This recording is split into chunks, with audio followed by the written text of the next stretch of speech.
Trabalhista versus libertários. Xiii. Tamir Felipe contra Paulo Cogos.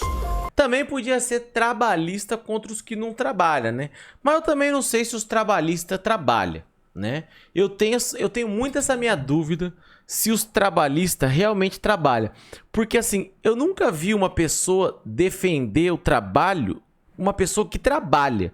Normalmente, quem defende trabalho? A pessoa que não trabalha. O chefe, eu defendo que a pessoa trabalhe. Lógico, você não trabalha, né? Você só dá ordem, fica na sua sala coçando, né? A pessoa que trabalha mesmo, ela odeia o trabalho, né? Eu não conheço uma pessoa que realmente trabalha, que fala assim, nossa, que do caralho quer trabalhar. Ninguém gosta. Uma merda, né?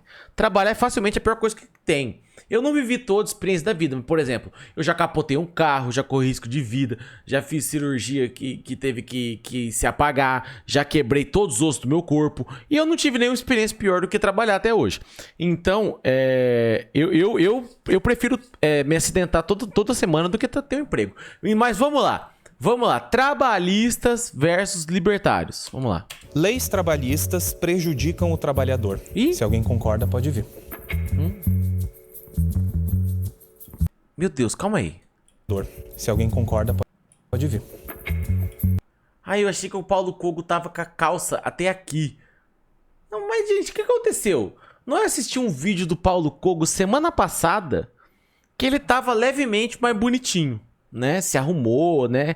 Tinha cortado o cabelo, tava com lente, tinha tomado um munjaro. Ele já tá feio e fudido de novo, cara. O que aconteceu? Isso aqui foi gravado antes, será? Ele já tá todo fudido de novo. As leis trabalhistas prejudicam o trabalhador pelo seguinte: não existe, como Karl Marx pregava, aquele antagonismo social, aquela luta de classes entre patrão e empregado. São duas formas de produzir na sociedade que se complementam. Então, o que significa? Que uma lei que vai prejudicar o patrão também vai prejudicar a capacidade do patrão de gerar... O Paulo Cogo, primeiramente, você nunca trabalhou, né? O que você sabe? Por que aceitaram num debate sobre trabalho uma pessoa que nunca trabalhou? O Paulo Cogos nunca trabalhou. Ele já teve algum emprego? E se o patrão não consegue gerar emprego, o que acontece? Vai ter menos patrões e mais empregados, o que significa que o poder de barganha dos empregados é menor e os patrões vão pagar menos para cada empregado. Ou seja... Você acabou de falar que não ia ter patrão, né? Que não ia ter patrão. Então já acabou ali a frase, né? Quando não existem oportunidades para empreender e virar patrão, o trabalhador, o operário, está numa posição pior, tanto socialmente quanto economicamente. As leis trabalhistas, portanto, elas vão criar verdadeiros oligopólios, porque são poucas as empresas que vão ter cacife para pagar... Pô, esse carinha aqui tá com uma cara de triste fudido que é uma loucura. Esses custos das leis trabalhistas, os encargos e etc. Isso significa que, com uma concentração maior de mercado, esses patrões vão ditar o preço da mão de obra. E os empregados não vão ter tantas opções. O Paulo Cogos meio que já é assim, tá? Meio que já é assim. Nenhum trabalhador recebe o que ele realmente vale, o que o serviço dele realmente vale. O trabalhador recebe uma merda de um salário bosta, né? Uma merda do salário bosta que normalmente o trabalho dele retorna 10 vezes aquilo para a empresa. E a empresa fala assim, é que a gente tá te valorizando, dando R$1.200 e um vale alimentação de 15 conto. Oi, fala comigo.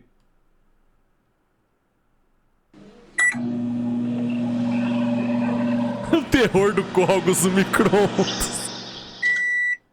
Para, cara. Ele se corta, por favor. Mais respeito, que ele se corta. Estou com a sua sopa, Paulo Cogos. Ele se corta do micro-ondas. Calma. Opções de empregabilidade, tampouco vão ter oportunidades de eles mesmos saírem e abrirem a própria empresa. Então nós vamos ver, por exemplo, salário mínimo gerando desemprego, gerando um dano social muito grande, porque trabalhadores sem qualificações não conseguem ter a primeira oportunidade, já que não conseguem atingir ali o patamar do salário mínimo para começar a ganhar experiência. Nós vemos leis trabalhistas... Ô Paulo Cogos, mas as pessoas já recebem o salário mínimo, já é... O que você acha, Paulo Cogos, se as pessoas estão recebendo vários salários? Já é assim, cara. Já é essa merda. E já é uma bosta arrumar o primeiro emprego porque os caras querem que no primeiro emprego você já tenha experiência. Isso tudo já é assim, Paulo Cogos. Isso aí é o sistema atual. Listas demagógicas que visam beneficiar este ou aquele grupo, cotas, benefícios para as mulheres, que vão prejudicar principalmente esses grupos que, teoricamente, eram para ser beneficiados. Então, por exemplo, a licença maternidade vai fazer com que patrões empreguem menos mulheres. E assim... Você quer tirar a licença maternidade, Paulo Cogos? Você quer tirar a licença maternidade? Você acha que... E a criança vai ser cuidada como, o Paulo Cogos? Vai fazer o que com a criança? Vai deixar a criança lá na empresa? Vai colocar a criança pra trabalhar com 2 dias de vida? Ô Paulo Cogos, como você é ridículo. Querer, tipo assim, arrumar um problema na licença maternidade. Já não basta que a licença paternidade é uma bosta, né? Hoje acho que aumentou um pouquinho. Eu tive filho recente, a licença paternidade era 4 dias. 4 dias. Sabe quanto tempo que eu fiquei no hospital? 5 dias. Se eu não tivesse me demitido, eu me demiti. Por causa do meu patrão falar que ia me dar 4 dias de licença de paternidade, eu mandei ele tomar no cu. Falei assim, irmão, eu preciso de um mês, pelo menos. Ele, não, a lei é 4 dias, é 4 dias. Eu falei assim, então pau no seu cu, tchau. E me demiti. Vou cuidar do meu filho, que se foda, sua empresa. Aí eu me demiti. Aí eu... Se não minha mulher e meu filho ia estar no hospital ainda. E o cara ia falar assim, irmão, vem voltar a trabalhar, beleza? Vem voltar a trabalhar, pô. Acabou sua licença de paternidade. Cara, a própria lei cria o pai ausente, né?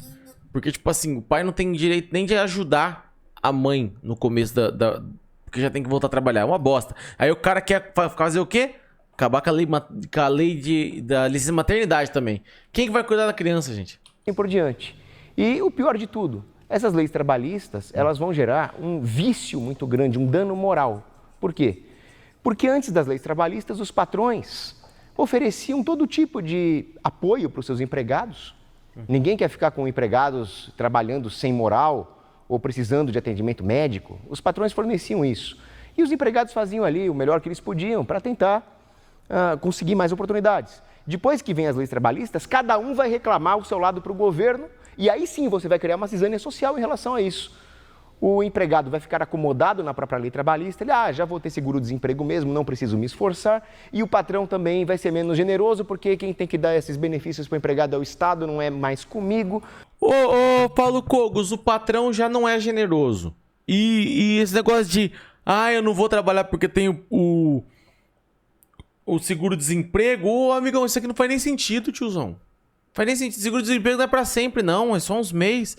E outra, já que você tá falando aí de esforço, se o salário é mínimo, o esforço é mínimo, porra. Tá ligado? É a regra básica da sociedade. Salário mínimo é esforço mínimo. Você não se esforça por salário mínimo. Tá ligado? Quanto que é o mínimo que você pode entregar pra empresa? É isso. Se te oferecer um salário mínimo, você tem que se esforçar pra ser o pior funcionário que você conseguir. Porque se você entrega 10% de você, já é mais do que o mínimo. Né? Então, tipo assim, você tem que pensar qual é o pior ser humano que eu consigo ser. E é assim que você tem que agir. Se você consegue, por um acaso, carregar 10 pacotes de cimento, carrega meio. Porque estão te pagando o salário mínimo. Não estão te pagando pelo seu máximo. Ou seja, aí sim nós vamos criar uma luta de classes onde não existia. Então o que nós precisamos? De contratos livres. Cada patrão se acerta com o seu empregado. Isso vai incorporar cada realidade, cada personalidade, cada individualidade num mercado dinâmico onde vai ter mais oportunidades para todo mundo, inclusive para o empregado que quiser empreender. Isso vai aumentar os salários, vai diminuir os custos das empresas e vai aumentar também a qualidade de vida. Meu nome é Paulo Cogos, sou... não, calma aí, o que é isso? Sai daí, Wolverine, calma aí, cara. Calma aí, Wolverine. Que isso? Por que você mudou de roupa para fazer essa introdução? Ai, meu Deus, Logan depois da volta no mundo, conhecendo todos os Burger Kings possível. Economista e filósofo, tenho atuação no campo político e educacional e sou um ativista libertário anarcocapitalista. As minhas redes sociais são as seguintes. Mano, primeiramente, da onde que inventaram essa porra de anarcocapitalista? Da onde surgiu essa bomba? Tá ligado? Porque, tipo assim, quando nós era adolescente rebelde, né? Punk rock, vamos destruir o mundo e matar os banqueiros, né? Era tipo assim, a premissa básica do anarquista, do punk rock, vamos pichar muros, caralho, era o capitalismo é uma bosta, né? Era a premissa básica. A premissa básica do anarquismo era o ódio ao capitalismo. Tá ligado? Vamos acabar com tudo, o governo que se foda. Era tipo, um negócio que não vai chegar em lugar nenhum, né? A gente sabe que no fim não vai chegar em lugar nenhum, mas ali no ápice da sua adolescência, quando você é meio bocó, você acha que é muito do caralho, tá ligado? Vamos matar o governo, o presidente tem que se fuder, o caralho, o governador é minha pica, né? O anarquismo. Agora, aonde quem foi o burro que pegou isso aqui, né? E falou assim, e se juntar com o capitalismo? Não faz nem sentido, irmão. Tá ligado? É que nem querer juntar água e óleo. Sabe? Tipo, pô, um não conversa com o outro. Ó, eu tenho aqui pro seu anarquismo o capitalismo. Acabou. Acabou. Se coloca o capitalismo no anarquismo, o anarquismo acabou. Tá ligado? Não tem anarcocapitalismo. Não existe essa porra, cara. Não existe essa porra. YouTube, canal Ocidente em Fúria. Instagram, TikTok e Twitter, @o próprio Cogos. Histórico das leis trabalhistas no Brasil e no mundo é um histórico de tragédia, de subdesenvolvimento e de crises econômicas. É só olhar para o caso brasileiro. O ABC paulista cresceu justamente em um período em que havia liberdade econômica, liberdade de empreendimento. E o que fizeram as empresas grandes do ABC paulista? Criaram cooperativas de consumo, como a Coop, em São Bernardo do Campo e Santo André, dos funcionários da Ródia. Criaram seus próprios fundos de pensão, criaram serviços hospitalares próprios. Por quê? Porque a indústria no ABC paulista entendia que era necessário ela própria fornecer os insumos e meios. O primo rico tá com tireoide, calma aí, cara. Agora, por que esses caras têm que ficar em pé? Eles têm que ficar em pé? Tipo assim, se você não concorda com o argumento, você tem que ficar em pé. Eu ia concordar com tudo, só pra ficar sentado, cara. Para auxiliar a sua classe trabalhadora. No momento em que o governo optou por ele usurpar essa função e começou o processo de sindicalização na ABC e a criação de cada vez mais acordos trabalhistas que limitavam a ação empresarial, que limitavam a capacidade do trabalhador de negociar individualmente com as suas empresas, o ABC começou a declinar economicamente e se tornou o cinturão da ferrugem que é hoje. O histórico de lei trabalhista sempre foi, você pegou empresas de sucesso, relações trabalhistas, onde os trabalhadores recebiam bons salários, recebiam benefícios negociados diretamente com a própria empresa e destruiu isso para quê? Para a arrecadação do governo. No Brasil de agora, nós temos o exemplo mais recente. Uber e entregas de aplicativos, como 99 e iFood. Atualmente, a classe trabalhadora muitas vezes prefere utilizar esse tipo de sistema, onde ele trabalha como um colaborador, como um associado, como um trabalhador livre, que escolhe as suas próprias horas de trabalho, que escolhe quanto ele vai trabalhar, como ele vai trabalhar. No momento em que o governo opta por regular isso, o trabalhador sempre sai perdendo, que é a proposta que atualmente a esquerda tem para o Brasil. Regular as entregas de aplicativos, regular o Uber e nacar quase 40% da renda gerada. Hoje o trabalhador fica com quase 80% do fruto do seu trabalho. Aonde, tiozão? Aonde? Todo Uber tá reclamando. Você nunca pegou um Uber que tá feliz? Tinha esse papo, né? Lá em 2018, os Uber...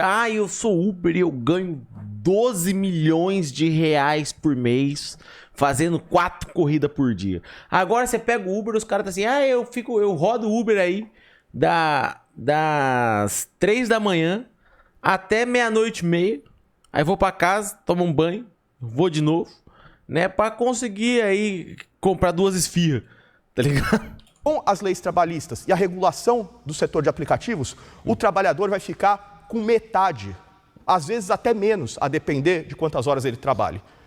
Toda lei trabalhista, em última instância, é o Estado e meia dúzia de burocratas acomodados com estabilidade, roubando o coitado do trabalhador, o coitado do... O problema, meu querido, é que, tipo assim, pra você excluir o Estado dessa equação, você entra de novo no acreditar numa meritocracia, acreditar que o patrão vai pagar justo o funcionário. Amigo, se não tiver uma lei que obriga o cara pelo menos pagar o salário mínimo, vai ter filha da puta oferecendo emprego aí. Ó, vem trabalhar aqui na minha loja, aqui são são 18 horinhas de trabalho, o salário é R$ 120. Quem paga o ônibus é você. Ah, mas vai gastar 200 de ônibus pra vir aqui todo mês? Não, mas aí, ó, oportunidade, né? Não tem emprego, pelo menos vai pro currículo, né? Vai ter isso aí a rodo, filho. Vai ter isso aí a rodo. Se o patrão tiver a oportunidade de pagar R$ 15 no salário do funcionário, ele vai pagar. Ele vai pagar. Se ele arrumar uma pessoa que topa trabalhar por 50, ele vai pagar. Ele vai pagar. Ligado? Se tem uma coisa que o patrão faz é não valorizar funcionário, né? Então, se não tiver uma lei aí que estabelece pelo menos um salário mínimo, um número mínimo de horas, se não tivesse, a gente já tá ruim hoje na escala 6x1. Se não tivesse uma regra, pelo menos na escala 6x1, filhão, não ia ter folga nunca mais. Você acha mesmo que ia existir um patrão no mundo que ia criar folga? Se não fosse obrigado? Fião, é 7x0 pro resto da vida. Não tem férias anual, não tem porra nenhuma, não. Pobre, o coitado do operário, para nutrir uma burocracia estatal inútil que não agrega em absolutamente nada e fornece benefícios objetivamente piores do que aqueles negociados direto com a empresa. Olá, meu nome é Rodrigo Kasparov, sou historiador formado pela Universidade de São Paulo e administrador público pela mesma universidade. Por que todo libertário se veste mal?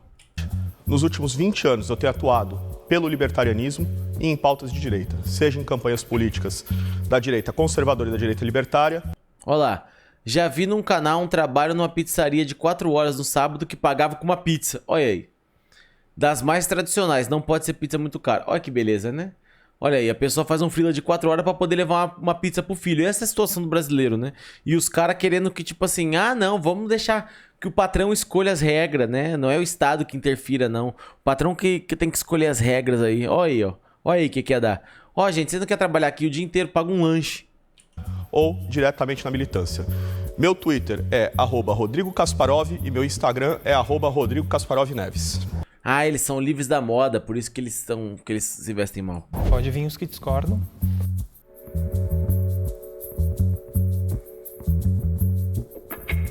Os argumentos apresentados pelos meus caros aqui, eles são... O Tamir Felipe é o que tá melhor vestido aqui, né? Com um vanzinho ultra range.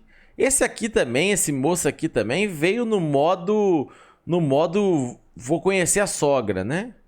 No modo mais foda-se possível. É uma camisetinha soltinha, um short que é bom de coçar o saco. Esse aqui, né? Esse é tecido, é moletinho. É o tecido desse short. Um short que é feito para você coçar o saco mais tranquilamente. E é um look ok, né? lindos, né? Só que tem uma coisa que invalida todo o argumento deles, que é a realidade. Infelizmente. Os dois, por exemplo, aqui, os dois são burocratas do Estado brasileiro. Os dois são funcionários públicos. Eu sou? Não é? Você se apresentou como sendo? Interrompeu. Pode voltar meu tempo. Interrompeu. Eu Ih, interrompeu. ia comentar isso, gente. Eu vou voltar o tempo para ele, tá? Tudo bem. Os dois são funcionários públicos sustentados por a gente, né? Então, assim, essa história é muito linda, só que quando chega à realidade a gente vê que é bem diferente. Existem dois tipos de patrão no Brasil. Ou aquele patrão de empresas muito grande, que todo brasileiro que já trabalhou na vida sabe que se ele faltar, não acontece nada na empresa. A empresa, ó, continua rodando normal. Os trabalhadores conseguem tocar normal a empresa. Inclusive, ele falta todo dia. Ou existe a maioria dos empresários brasileiros que são trabalhadores que estão lá trabalhando junto. Então, assim, esse mundo da fantasia que eles falam, que vai ter negociação, que o empregado vai trabalhar, vai financiar, ajudar a aumentar os empregos, coisas do tipo, isso só existe no mundo da fantasia deles. Justamente porque que eu trouxe até aqui, ó. Porque eles nunca viram isso aqui, ó, que é a realidade. O Paulo Cogo. Cuidado, se o Paulo Cogo se machucou com micro-ondas, imagina a carteira de trabalho. É isso aqui. Eles nunca trabalharam. Nunca bateram ponto em lugar nenhum. Nunca fez uma entrevista, nunca fez um exame admissional, nunca fez isso. Então, na cabeça deles, que estão lá no quarto deles, sempre com alguém com as... Cara, eu adoro o negócio do exame admissional que não serve pra porra nenhuma, né? Cara, eu já meio que quase dormi no exame admissional uma vez. Eu fiquei tipo assim... Eu cheguei no modo que eu não tava ouvindo o que a pessoa tava falando e eu falei sim pra tudo. Sei lá, mano. Pode ser até que eu falei que eu era amputado. Sei lá, não sei nem pra que serve, mano. Nunca aconteceu nada. Nunca teve, tipo assim, você, sua resposta aqui não vai entrar, hein? Nunca serviu pra nada, cara. Ela vai lá e pergunta, você teve gripe nos últimos 3 meses? Tá ligado? Sei lá, umas perguntas nada a ver, pô. Reais preocupação da vida, aí sim, lá eles conseguem imaginar um mundo ideal onde você vai chegar Esse é o abortilson do trabalhismo. pro seu chefe e falar assim, chefe, hoje eu não quero trabalhar 12 horas por dia, não, hoje eu quero trabalhar só 4. Hoje eu quero trabalhar só 4, tô com preguiça, tô com dorzinha de cabeça, eu vou trabalhar só 4 horas por dia. Todo mundo que já trabalhou, todo mundo que já teve assinatura na carteira de trabalho, sabe que esse mundo não existe. E tem mais uma coisa, tá? Só pra não... Mas eu posso dar uma dica aqui. Galera. Vem com o pai. Que no negócio burlar emprego é minha especialidade. Vou dar uma dica. 8 horas, hora que entra no trabalho.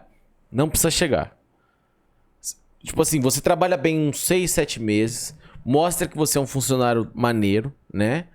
Aí, a partir disso, tá liberado chegar entre 8h23 até 8h41. Mais que isso, os caras começam a embaçar. Fala assim, pô, Rodolfo, 9 horas chegou hoje, né? 1 hora os caras percebem já que deu merda, tá ligado? 1 hora os caras percebem. Aí, beleza. Você já ganhou aí uma meia horinha. O trânsito é foda. Tomar no cu também, cidade do caralho. Tá, porra, as ruas congestionadas. Prefeito, filha da puta. Mete pau no prefeito. Todo empresário odeia o prefeito. Aí você fala assim, prefeito, filha da puta, não arruma essa merda aí. Pô, o trânsito do caralho na rua. Aí você já chega reclamando. Os caras falam assim, pô, o moleque tá puto. Não vamos também encher o saco dele. Aí pronto. Essa meia hora passou. Aí você liga o PC do trampo, né? O PC tá ligando. Vai pegar um café, né? Aí você passa, mesa por mesa, perguntando pra galera, e aí, tudo bem? Tá muito trampo? Não sei como tá. E aquele projeto, não sei o que lá. Começa a puxar um assunto de trabalho, fingindo que se importa com as pessoas enquanto você toma o seu café. Daí você vai lá, pega outro café, né? Não sei o que. Sentou no computador pra ver primeira coisa do dia. 9h15 a 9h25. Pelo menos. Já foi 1h30 da CLT gasta aí fazendo porra nenhuma. Aí você vai lá, responde um negocinho ou outro ali da empresa, não sei o que. Abre, por exemplo, se for agora, né? Se for agora nesse período que estamos. Abre o G-Show e vê as fofocas do Big Brother da madrugada. Beleza? Aí você já gastou... Só que deixa teu trabalho aberto, né? Vamos supor que você é designer. Abre o Photoshop, abre um projeto ali. O chefe chegou, Alt Tab, rapidão. Vai, joga qualquer coisa, começa a pintar uns negócios, né? Aí depois você volta ali e até 10h45 na empresa, você não precisa fazer nada. Tá tranquilo. Ninguém percebe que você não fez nada até 10h45. Aí você vai lá e mexe um trampinho. Não sei o que.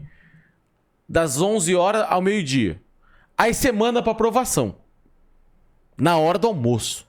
Isso significa que o chefe, ele chega atrasado da hora do almoço, né? Então, você vai lá, voltou 1 hora do almoço, teve 1 hora de almoço, saiu meio-dia, voltou 1 hora. Seu chefe volta às 2. Então, dá umas 2, você não precisa fazer nada. Por quê? Porque seu trampo tá na aprovação, né? Aí ele vai chegar 2 horas, vai começar a conversar. E aquele trabalho, falou, chefe, mandei pra você já. Porque ele não sabe que você mandou, porque você mandou depois que ele saiu. Porque o chefe não só volta às 2, como ele sai às 11h30, né?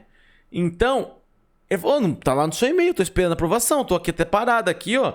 Porque também não dá pra enrolar, daí você joga no cu dele. Por que isso aqui tá atrasado? Porque você não aprova. Você não aprova, né? Aí beleza. Aí ele vai lá ver, não sei o quê.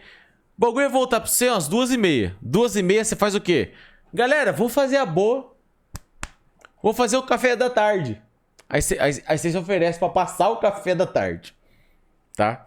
Por quê? Mais meia hora da cozinha. Ali esquentando água. Tá fazendo o quê? Fazendo café pra galera aí. A galera tá... Pra ficar mais produtivo.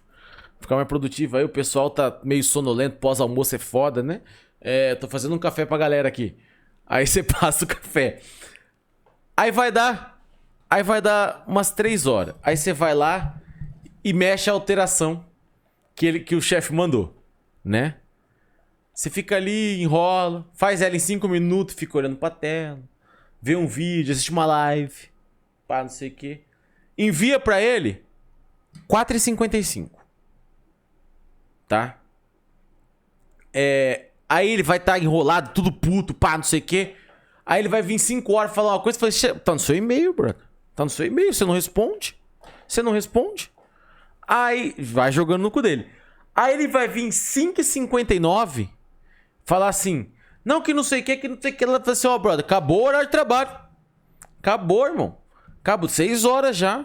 6 horas, não. Se ficar aqui agora, é papo de ter que pagar hora extra, vou perder, tem que buscar meu filho na creche, tem que ir pra faculdade, tá ligado? Você vai jogando desculpa. Ah, minha mãe tá me esperando, tá no trabalho dela sem carro, tem que passar lá, tá ligado? Aí, 6 horas você vazou. Nessas 8 horas, você trabalhou 1h25 no máximo. Tá ligado? Fala com o pai, filho. Nunca trabalhei mais do que 5 horas por semana em toda a minha vida. Para esticar um pouco o chiclete, que assim, gente, lei trabalhista não tem nada demais. Tá explicado porque o Rhodes não dura um dia nos empregos? Amigo, eu fui demitido uma vez na vida. Eu me demiti de uns 12. Eu fui demitido uma vez na minha vida. Eu sou o cara que me demito. Cogos, por exemplo, trouxe aqui um exemplo de licença maternidade. Isso é básico, da dignidade. A primeira lei trabalhista do Brasil regulava trabalho infantil. Olha aí. Para controlar... Olha aí, os caras falando mal da lei trabalhista, tá vendo? Então, olha o que você faz, Paulo Cogos. Tô tendo que concordar com um cara que gosta de trabalhar. Trabalho infantil é a coisa mais básica. Coisa mais básica. Criança é para ficar brincando e estudando. Não é para ficar trabalhando. Então, a primeira... Inclusive, você que vê os cortes só, tem muita gente que vê os cortes e pergunta assim, que hora que é a live? A live, meu amigo, começa ali por perto do meio-dia, 1h. Por quê? Pra pessoa voltar do almoço e não trabalhar mais. Aí nós faz a live até 5 horas da tarde, que é pra consumir o tempo do trabalhador brasileiro. Pra você abrir no seu trabalho e ser minimamente proveitoso. Poder assistir a live o dia inteiro e cagar pro seu trabalho, tá? Aqui nós estamos colaborando com você ter o que fazer à tarde no seu trabalho, além de trabalhar. A lei vem para regular isso, para não deixar o negócio alastrar, sabe? Descanso remunerado, as pessoas têm descanso remunerado. Ah, esqueci de uma parte importante. Esqueci de uma parte... Nossa! Como que eu pude esquecer disso aqui? Falou descanso remunerado? Gente, eu já fiquei uns 8 meses sem comprar papel higiênico. Por quê? Porque eu condicionei o meu corpo a só sentir vontade de cagar no horário de trabalho. Cagar depois das 18 horas é burrice. É burrice. Você gasta o banheiro da tua casa, gasta o papel da tua casa. Cagar é na hora do trabalho, porra. Tá ligado? Banheiro de casa é no máximo pra fazer um xixizinho e tomar banho. Tá ligado? Cagar é na empresa. Cagar é na empresa. Você gasta ali a cagada remunerada. Você vai lá, ó. Você vai lá. Por favor. Você vai lá e coloca aqui, ó. Vamos supor que você ganha aí R$2.000 por mês. Aí você divide aí por 20... São quantos dias trabalhados? 26 dias trabalhados? Quando é 6 por 1? Quando é 5... Eu só trabalhei 5. Então é 25 dias trabalhados? 24 dias trabalhados. 24 dias trabalhados. R$83 por dia, né? Dividido por 8 horas... São R$10 a hora aí pra uma pessoa que ganha R$2.000, trabalha segunda a sexta. Então, se você demorar pelo menos 40 minutos cada vez que você vai no banheiro cagar, você tá ganhando R$8 cada vez que você caga. Tá ligado? Pra quem ganha R$2.000, se você ganha bem, às vezes seu cocô tá valendo 50, então você não tá nem sabendo.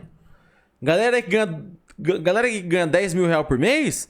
Dá pra ganhar de 50 a R$100 num cocô fácil. Fácil. Gente, isso é a coisa mais básica. Não tem nada de privilégio aqui. As pessoas precisam descansar. Férias, uma vez no ano.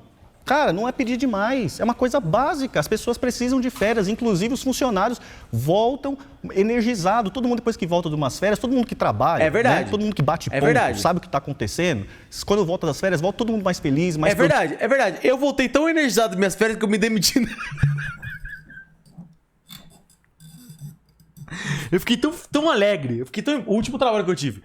Fiquei tão alegre, tão empolgado. Tipo assim, caralho, que foda, tô de férias, pá, não sei o quê. No dia que eu voltei, me demiti. Me empolguei, gostei demais. Fiquei tão feliz que eu falei assim, quero mais. Me demiti no primeiro dia, juro por Deus. Juro por Deus, no primeiro dia que eu voltei de férias. produtivo. Os patrões brasileiros, a maioria não se importa com isso também. 13º salário, todo mundo gosta disso. O mercado fica bombando, todo mundo ganha dinheiro. Em novembro, dezembro, todo mundo ganha dinheiro com isso. Ninguém reclama disso. Vou falar um negócio que eu já fiz, um pouco de férias. Ia ter 2 festivais. Um chamava I Wanna Be Tour, ia ser no dia 3 de março.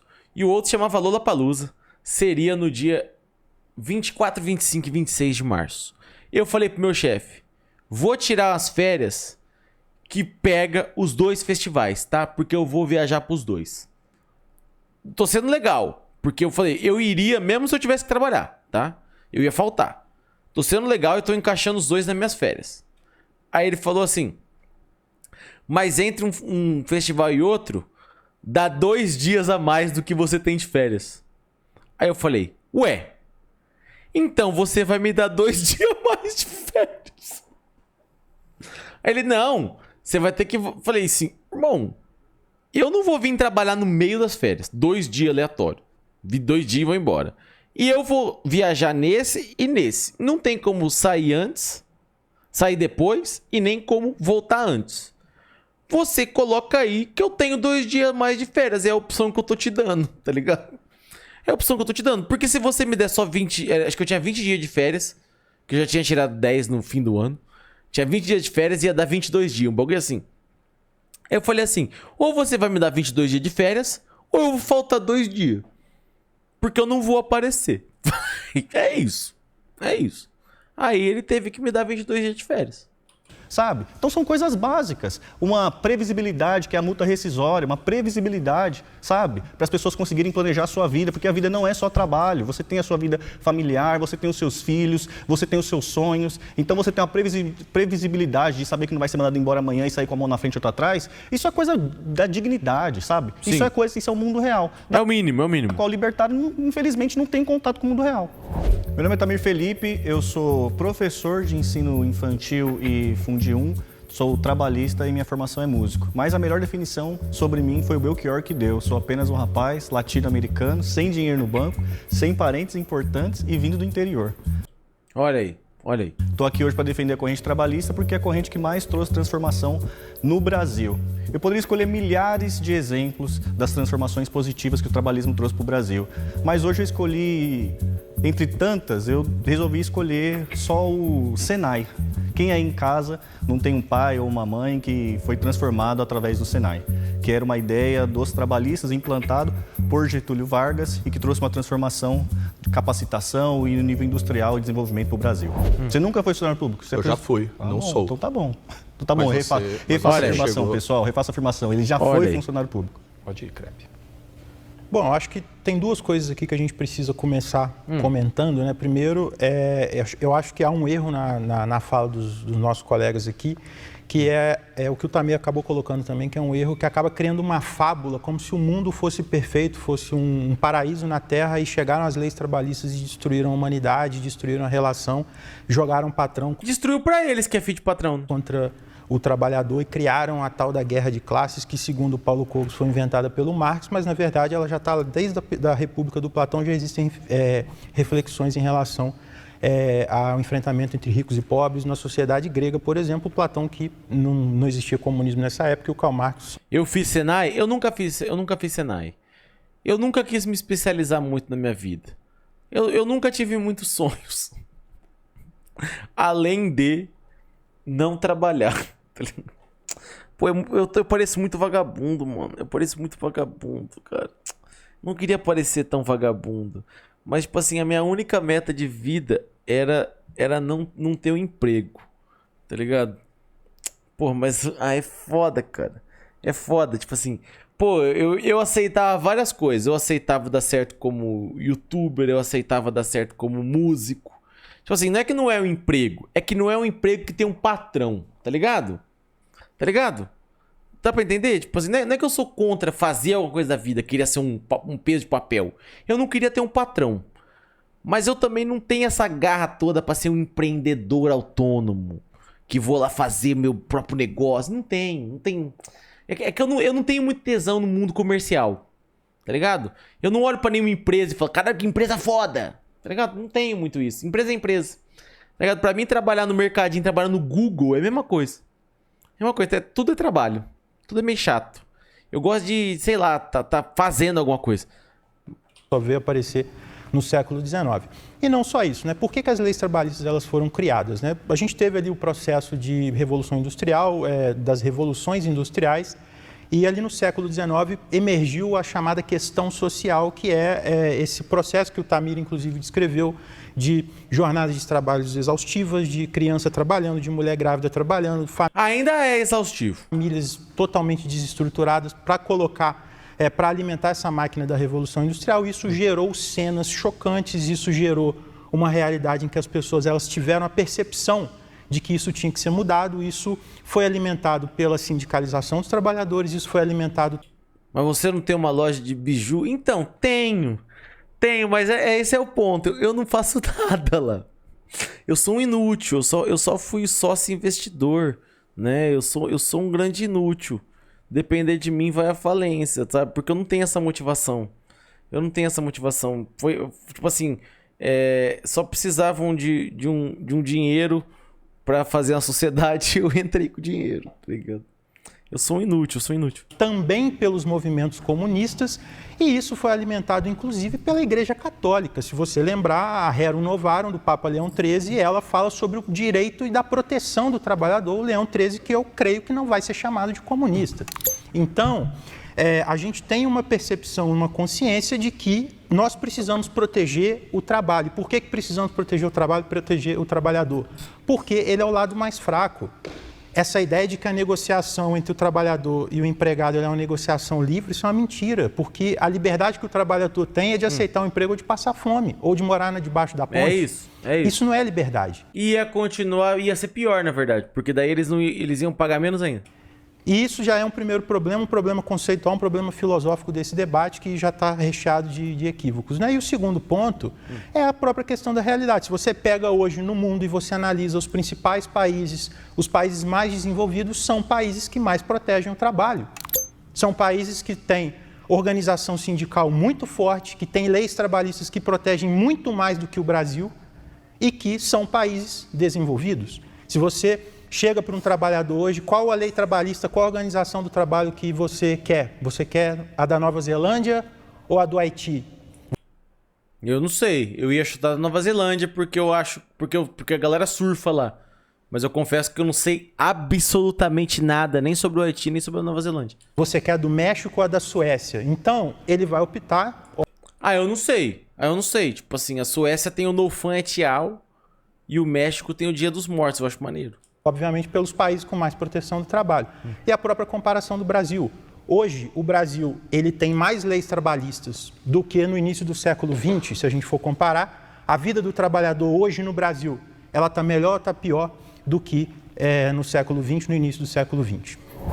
Olá, sou Frederico Crepe, sou professor de filosofia, tenho 31 anos, sou militante trabalhista.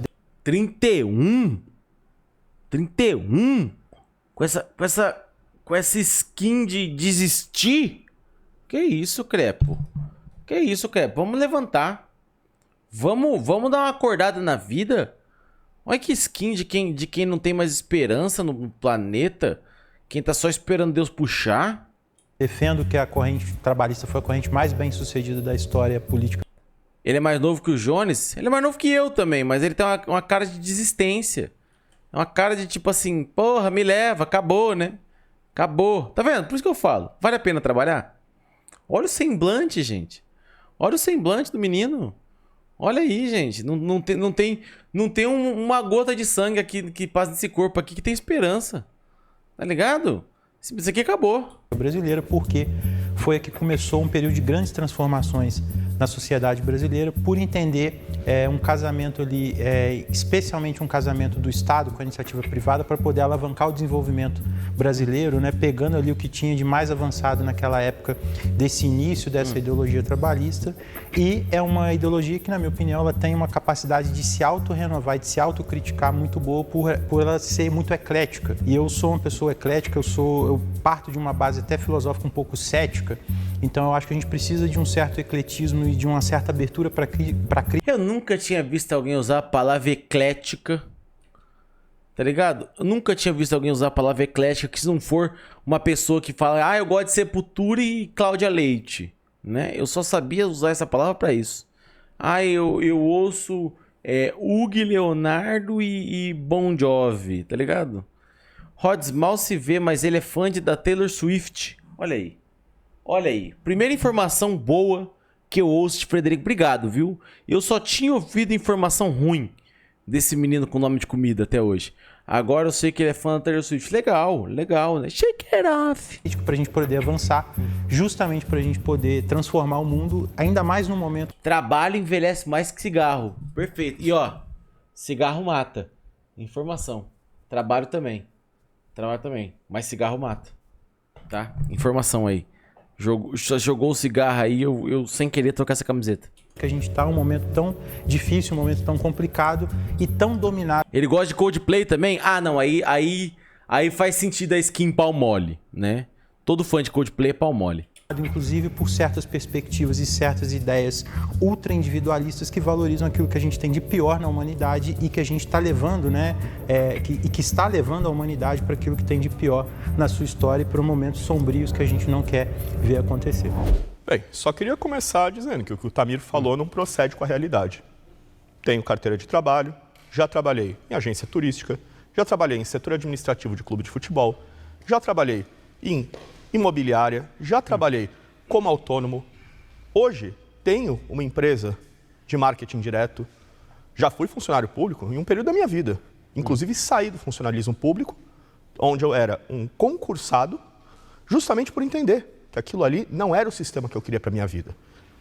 Mas é que você é burro. E aí, vamos objetivamente aos fatos. Eles me vêm falar em rerum novarum, nas determinações papais, só que eles esquecem o detalhe mais básico, de que a rerum novarum estabelece que isso tem que ser o dever de um cristão voluntário. Isto não é uma regulação estatal. Em momento nenhum a igreja determinou que o Estado tem que criar uma lei dizendo como você deve agir. A igreja determinou que um cristão deve agir com caridade e deve estabelecer meios. Como que caiu em igreja, gente? Como caiu em igreja? Que papo é esse de igreja? Não era bagulho de trabalhar? Agora tem que trabalhar e tem que ir na igreja também? Os caras não ficam... Porra. Para que os seus funcionários, para que os seus colegas de trabalho tenham uma vida digna e uma estrutura de proteção. A rerum novarum, ela cria justamente um sistema onde as próprias empresas criam benefícios para os seus trabalhadores, que é exatamente o que eu havia citado antes, sobre a Ródia, em São Bernardo do Campo, em Santo André, criando mercados cooperativos para que os funcionários pudessem comprar alimentos e bens a preços mais baixos que os de mercado. Os sistemas de previdência privada, que a Igreja Católica, diga-se de passagem, praticamente monopolizava no século XIX no Brasil e no início do século XX, os sistemas de assistência... Não fala mal da Igreja Católica não, que o Paulo Coco vai te bater. Assistência hospitalar, vamos lembrar, os primeiros planos de saúde do Brasil foram criados pela iniciativa privada através da Igreja Católica e eram caixas beneficentes, onde os trabalhadores muitas vezes pagavam apenas uma taxa simbólica ou não pagavam. A nossa questão aqui não é que o trabalhador não tem que ter direito. A nossa questão é que o trabalhador tem que ter a liberdade de negociar os seus direitos junto ao seu empregador e em grupos, se assim ele quiser, ou no âmbito de uma igreja. Não tem negociação. A negociação é quem tem dinheiro oferece, quem não tem aceita. Essa é a negociação. Você acha o quê? Que o cara vai falar assim, o cara vai olhar pra você e falar assim, eu pago tanto, você quer passar fome ou você quer aceitar? Não tem negociação, filho. Se assim ele quiser. Só que no momento em que você cria uma estrutura onde o Estado decide quais são os seus direitos e quais são os seus deveres, você não é mais um homem livre, você é um escravo. É o que a esquerda hoje quer fazer com o trabalhador de aplicativos, com os motoboys, com os Ubers. Hoje você tem liberdade para escolher quantas horas você trabalha, como você trabalha e você ganha bem. Que ganha bem, cara. Que ganha bem os caras tendo que fazer 16 horas de Uber. Os malucos tá tomando mais rebite que caminhoneiro, tá ligado? Porra, que condição de trabalho boa é essa, cara? É só olhar, hoje em dia, na maior parte das favelas, das comunidades, dos bairros populares do Brasil, você não consegue ir numa rua e não ter pelo menos 2 pessoas que trabalham com isso. Por quê? Porque te dá liberdade. Se eu quero, eu trabalho mais horas, ganho mais e posso, não sei, juntar para comprar uma moto nova, juntar para dar entrada numa casa para minha mãe. É muito mais eficaz e é muito mais funcional do que você ficar brigando para ter direitos trabalhistas e, no final, só ter 60% do seu salário roubado. Bom, então, começando, né, só retificando também o que o Tamir colocou, o Rodrigo realmente não sei, mas o Paulo ele é servidor nomeado da Câmara Municipal de São Paulo, da presidência da Câmara Municipal de São Paulo, ganhando até onde eu tinha visto 15 mil reais, aí julguem vocês se é meritocrático ou justo isso, né? Não, 15 mil reais pro Paulo Coco, que não sabe nem esquentar uma marmita, não dá, não dá. Ele não tem utilidade nenhuma. Não tem nada que o Paulo Cogos consiga fazer que vale 15 mil reais. Nada. O Paulo Cogos é fácil. Tipo assim, eu acredito que o Paulo Cogos está. Eu ia falar que ele tava no top 10 seres humanos mais inúteis da história. Mas eu não quero fazer essa afirmação porque eu acho que ele tá no top 10 seres vivos mais inúteis da história. Tá ligado? Porque eu acho que até uma preguiça ela tem uma utilidade maior do que o Paulo Cogos. Mas a questão é, a Rero Novarum, ela reconhece a desigualdade entre o trabalhador e o empregado, e ela reconhece esse desequilíbrio. Então, não faz sentido eu falar que a legislação trabalhista ela cria um conflito entre o empregado e o trabalhador, sendo que a Rero Novarum, do final do século XIX, num contexto em que não existia direito trabalhista, que tinham poucos direitos trabalhistas e que estava começando essa discussão sobre direito trabalhista, ela simplesmente já está reconhecendo essa desigualdade. Então não foi a legislação trabalhista que criou isso.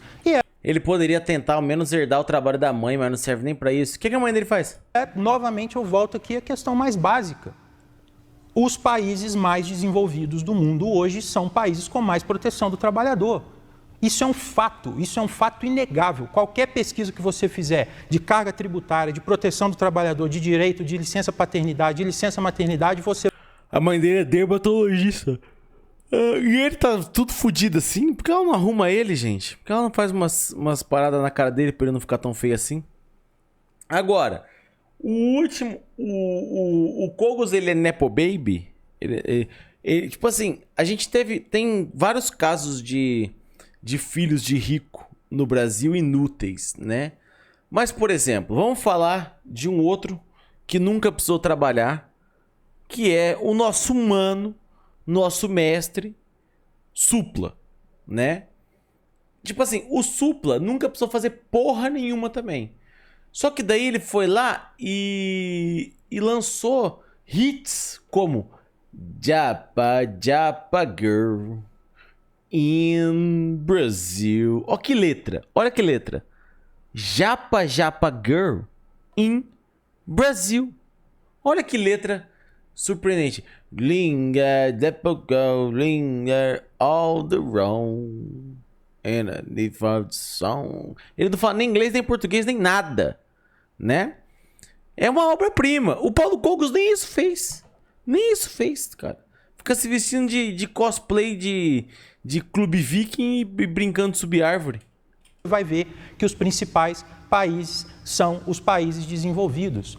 Por quê? Porque as pessoas, quando você protege o trabalhador, você tem um trabalhador que ele tem mais segurança, que ele produz mais, que ele entrega mais e a economia como um todo ganha com isso. Não é só uma questão, um mero jogo de você retirar esses direitos e você achar que milagrosamente isso vai escorrer para a mão do trabalhador, como se o patrão fosse aquele ser benevolente, bonzinho, que ele vai simplesmente entregar esse... Você nunca ouviu o rap do Paulo Cogos? Ah, não. Ah, não. Rap do Paulo. Mas ele que canta? Eu tava com meus mano, quebrada libertária. Meu Deus, é uma paródia do DR? Chegou Arthur Duval e veio da ideia otária. Ele sorriu de mim, nada de reputação. Hoje a liberaleca com imposto e regulação. Meu Deus, cara. Meu Deus, com todo respeito. Cadê o João Carvalho? O que ele falou disso? O que ele falou disso? João Carvalho escreveu essa música originalmente, né? O que ele falou disso? O que ele falou disso? Essa é a minha vida, me dizer um pró-mercado. Chegando no poder, legítimo opressão do Estado. Ah, para, cara. Para. Essa parte que ele ficou falando de pró-mercado, pressão no Estado. Gente, era simplesmente a obra-prima. Essa é a minha vida, cheira pó e queima pedra. Trepar com uns... Não pode falar essa palavra errado. Depois fuma a minha erva.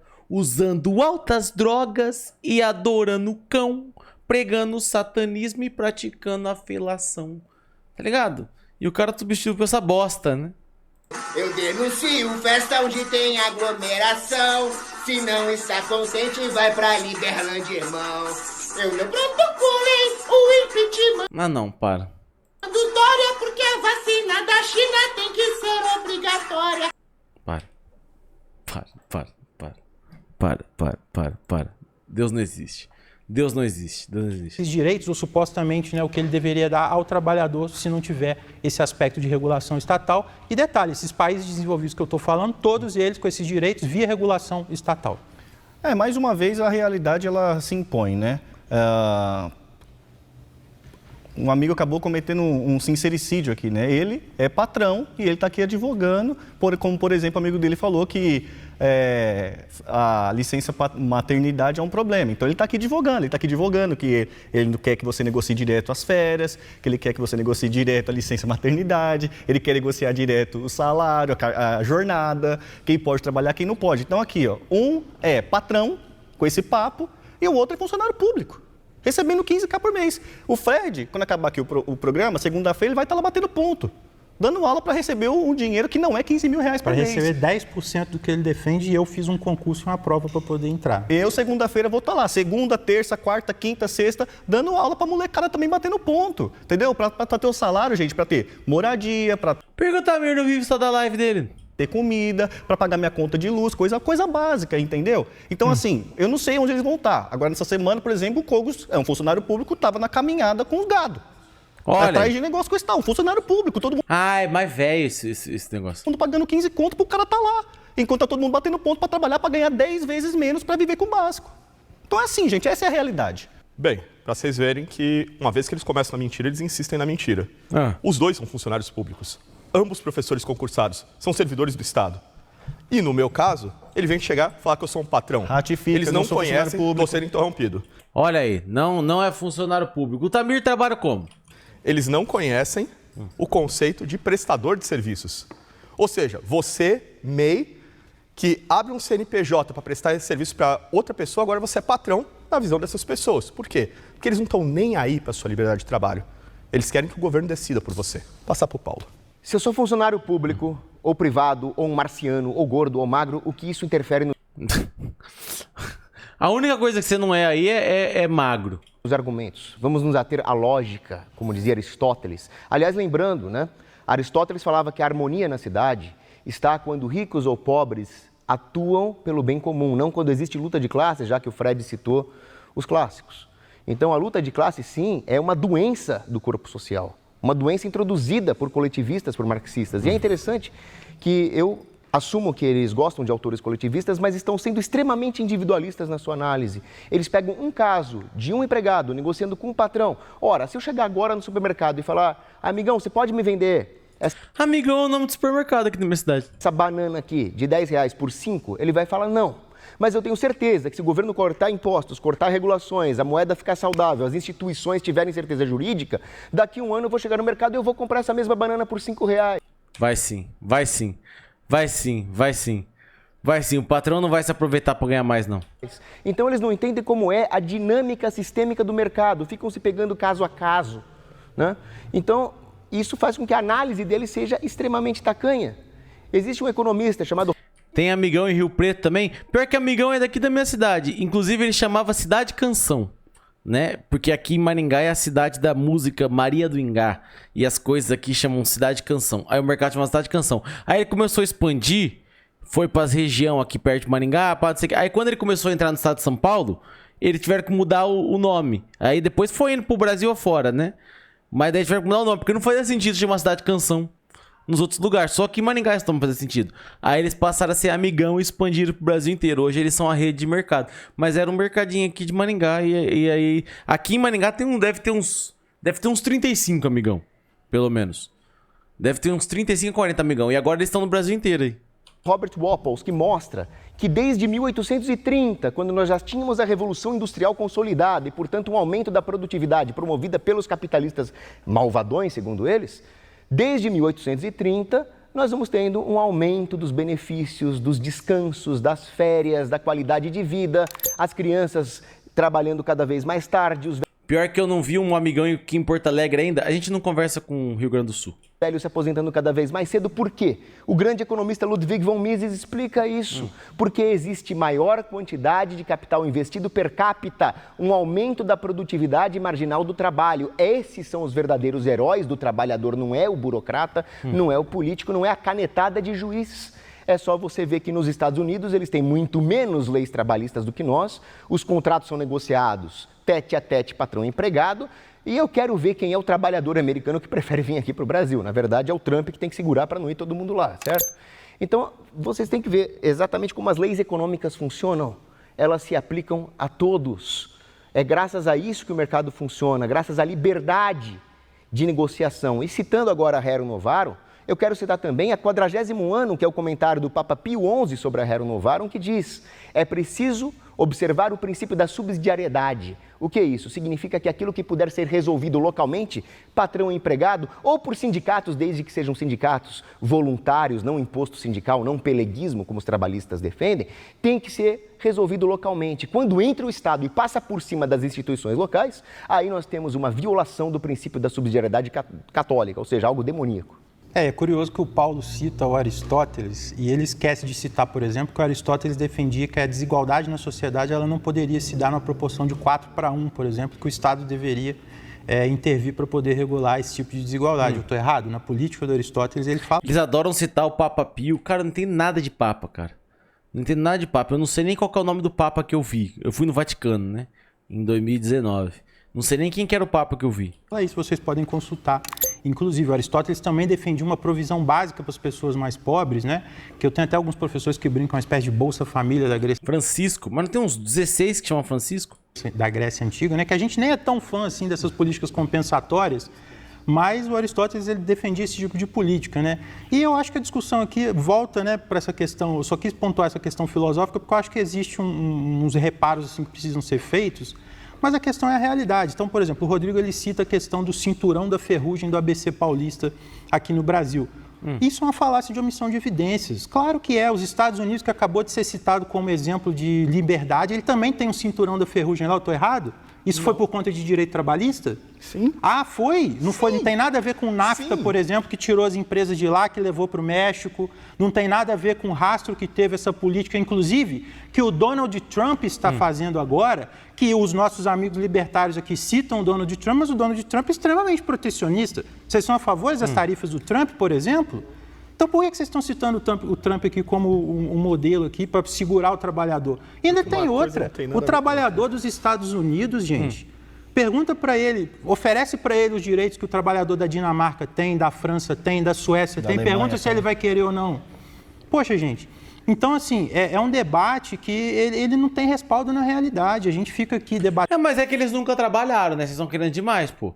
Vocês estão querendo demais que o Paulo Cogo tenha respaldo na realidade. Na realidade, ele nunca trabalhou. Em coisas etéreas assim, mas a realidade, ela se impõe. É exatamente isso, né? E o caso do Brasil, só para... Francisco foi o primeiro papa a chamar Francisco. Todos os outros têm vários, né? Lio, Pio, João Paulo, Bento. Francisco era o primeiro. É o argentino, né? É o papa argentino. Por que será que ele não podia colocar o nome de Papa Maradona? Não podia, né? Porque Francisco é vulgo, né? Não deve ser o nome dele. Eles criam um vulgo pra eles, né? Precisa ser referência a algum santo, alguma coisa? Ele não podia colocar Papa Maradona, né?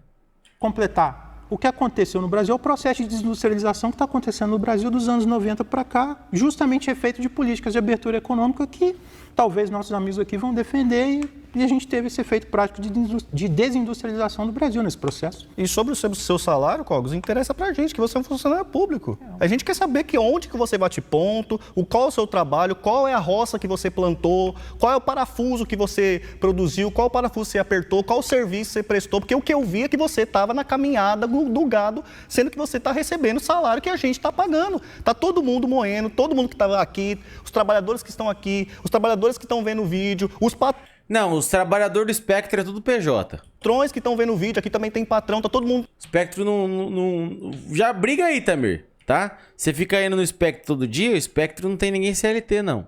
Todo mundo é PJ. Trabalhando, todo mundo com a sua roça para plantar, para colher, todo mundo acorda cedo para ir trabalhar, coisa e tal. A gente quer saber para onde que está indo esse dinheiro, porque é custoso para a gente, viu, Cogos? É custoso, seu salário é custoso para a gente. A gente tem que ralar muito, pegar muito busão lotado, sabe?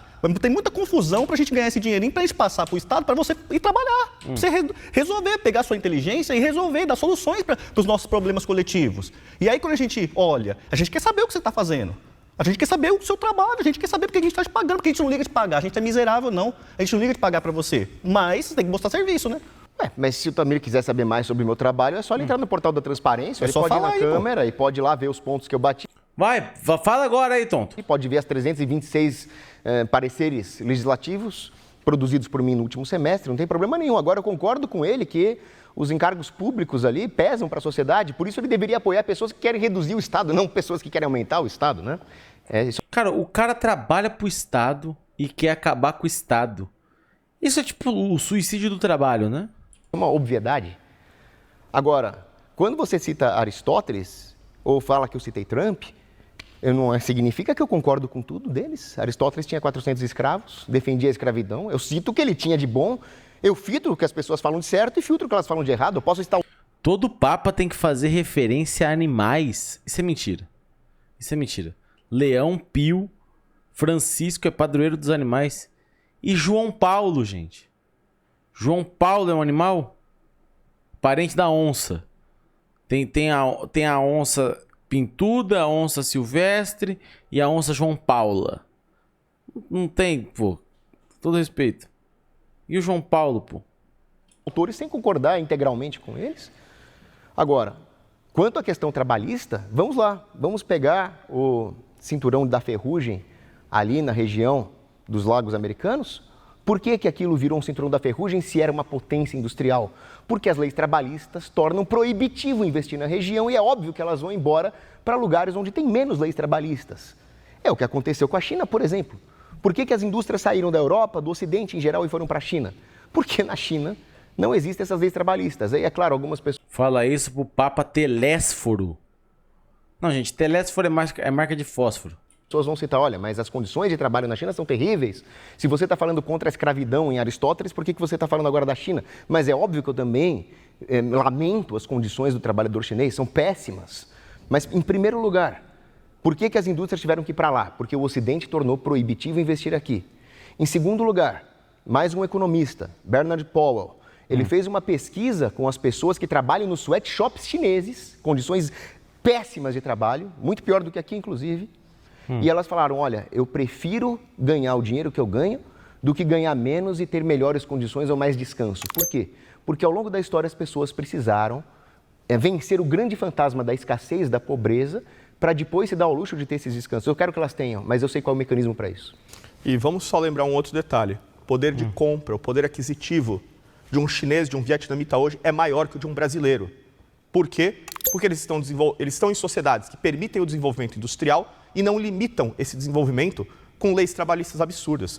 Vamos botar uma outra questão clara. Ele citou Aristóteles, falando sobre como Aristóteles acreditava que você não podia manter uma desigualdade de 4-1. Ele só esquece que Aristóteles era um escravocrata que vivia em uma sociedade escravocrata e ele defendia isso para os homens livres, sustentado com o trabalho escravo.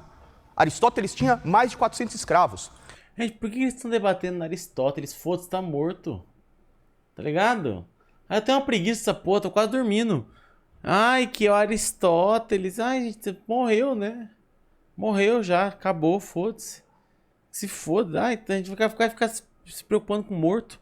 Até quando? Vai, fala de agora, vamos falar de realidade. A única diferença entre Aristóteles e ele é que ele acredita que você, do aplicativo, que você... O Aristóteles acredita em você do aplicativo, irmão. O Aristóteles morreu, não tinha nem celular, porra. que atualmente trabalha com liberdade, tem que ser o escravo para sustentar o que é uma elite governamental. É basicamente isso.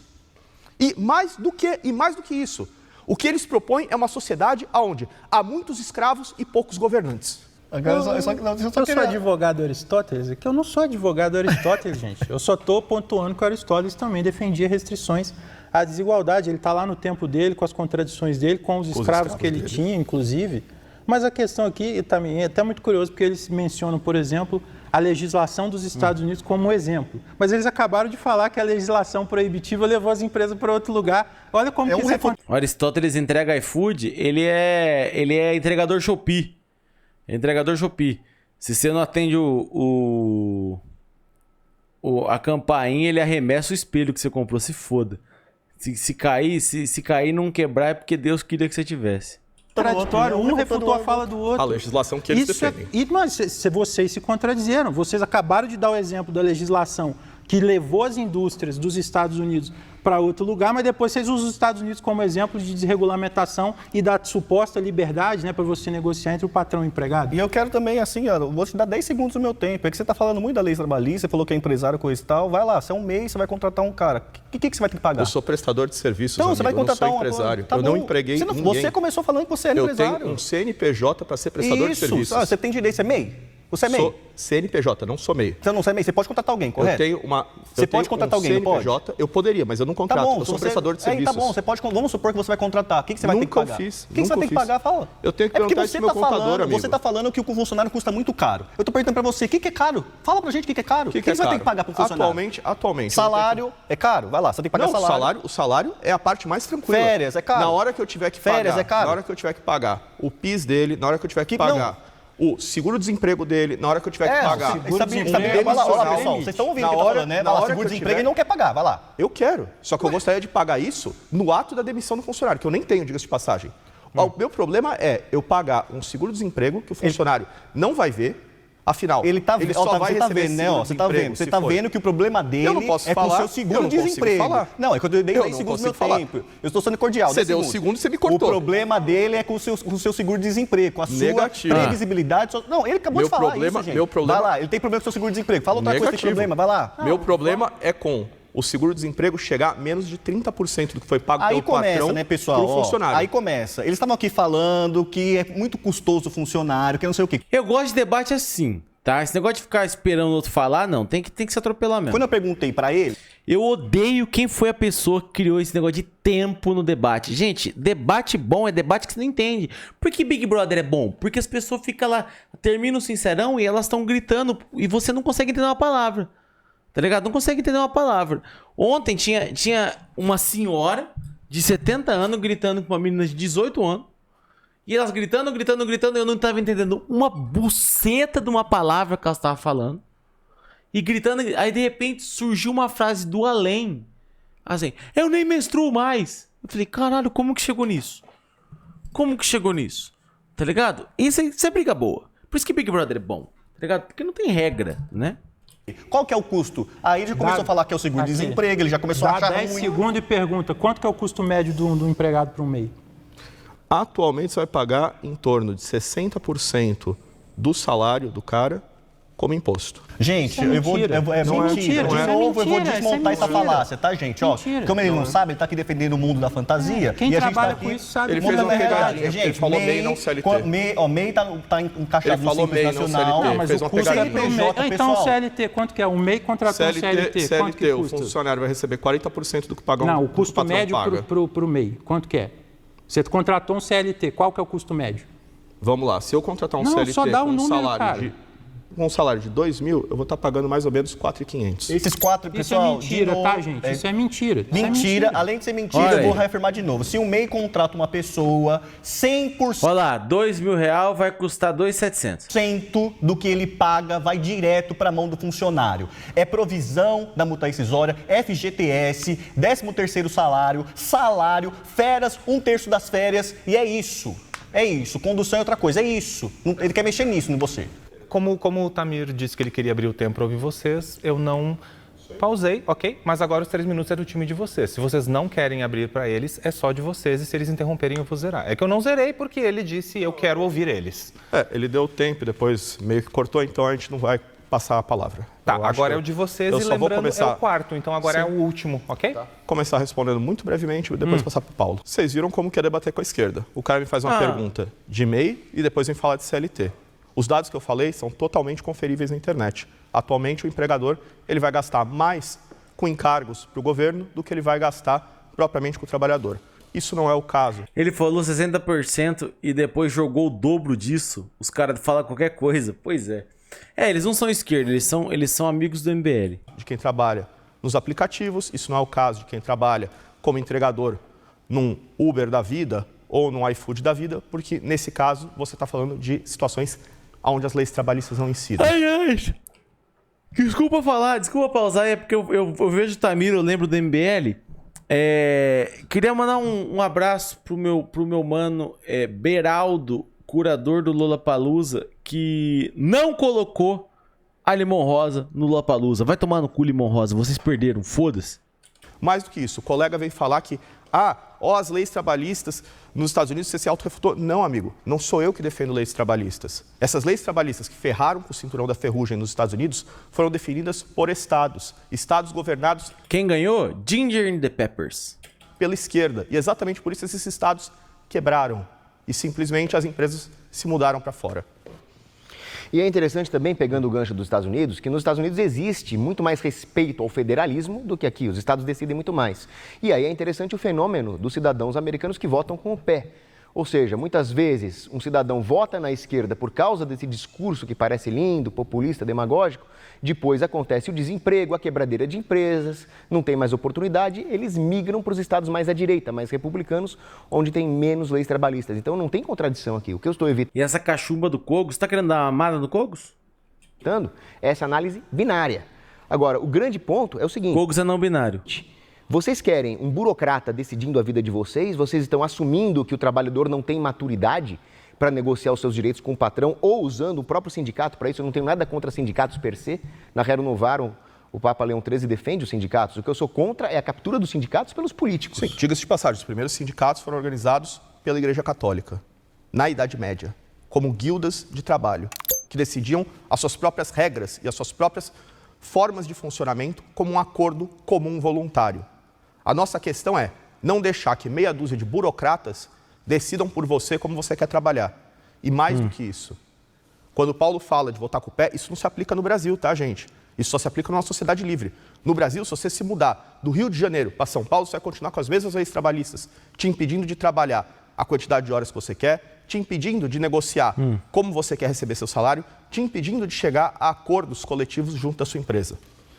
E vamos lembrar também que num país como o Brasil, onde existe uma série de injustiças causadas principalmente pela intervenção do Estado na economia, as populações ali mais vulneráveis economicamente, muitas vezes estamos falando de jovens no seu primeiro emprego, estamos falando de jovens de minorias, estamos falando das mulheres, elas são prejudicadas pelas leis trabalhistas mais do que os outros. Paulo, você tava querendo tirar a licença da maternidade faz 15 minutos.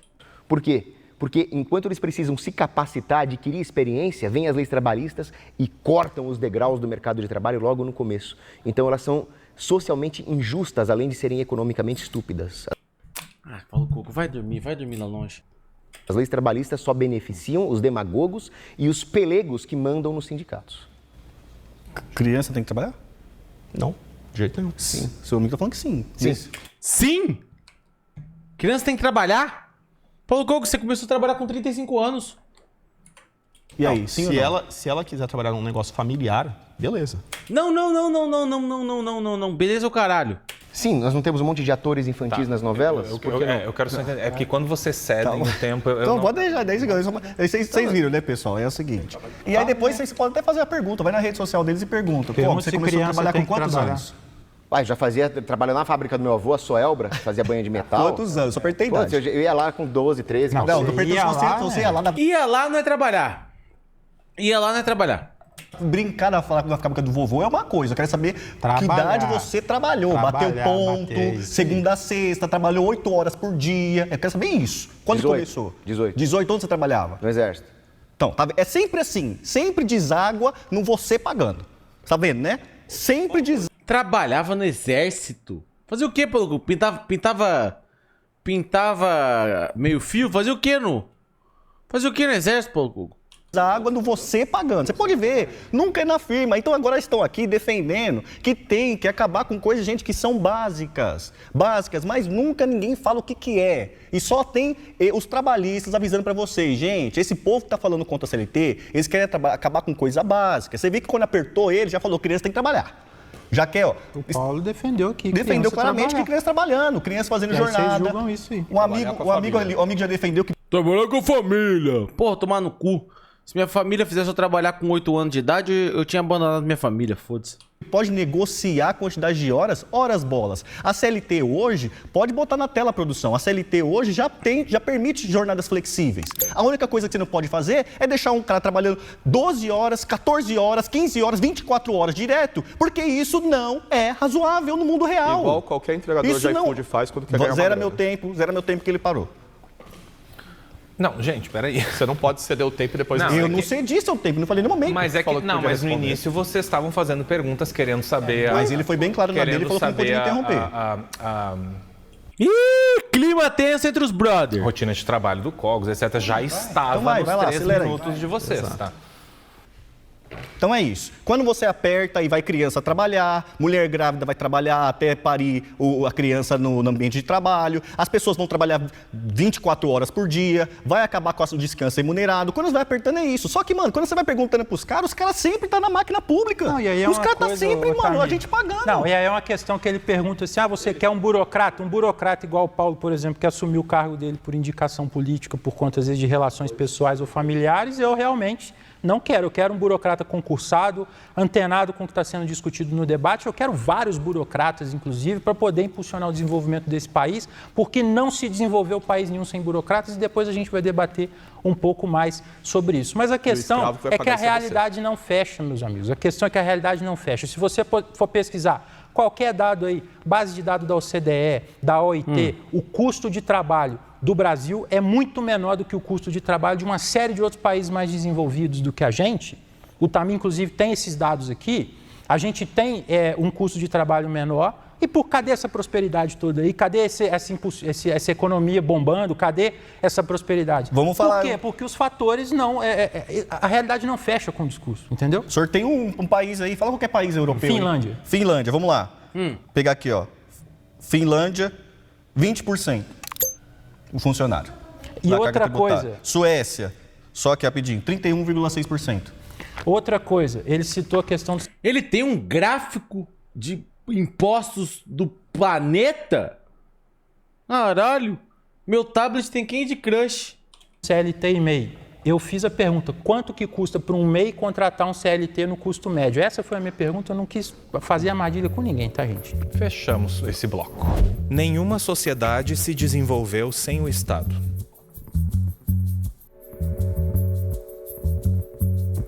Olha aí, não acabou ainda, Zamon. Bom, essa afirmação é mais um dos fatos óbvios que a gente precisa discutir nesse debate de hoje, porque existe um certo clima anti-Estado, um certo dogma muito religioso em relação à presença do Estado para impulsionar o desenvolvimento econômico dos países. E, de fato, a gente pode discutir criticamente a participação do Estado, de que forma, como ela deve ser feita, como que ele deve organizar esse processo, mas uma coisa a gente não pode negar. O Estado, ele sempre foi essencial para desenvolver os países. Se você pegar todo o conjunto dos países desenvolvidos hoje, você vai ver a participação fundamental do Estado. Por quê? Porque existe um certo consenso em relação a essa discussão, de que o que faz um país ser desenvolvido e o que separa ele dos outros países é ele ter a vanguarda produtiva, ele produzir produtos com mais complexidade econômica, ele poder ter ali, esses setores mais avançados da economia na sua sociedade.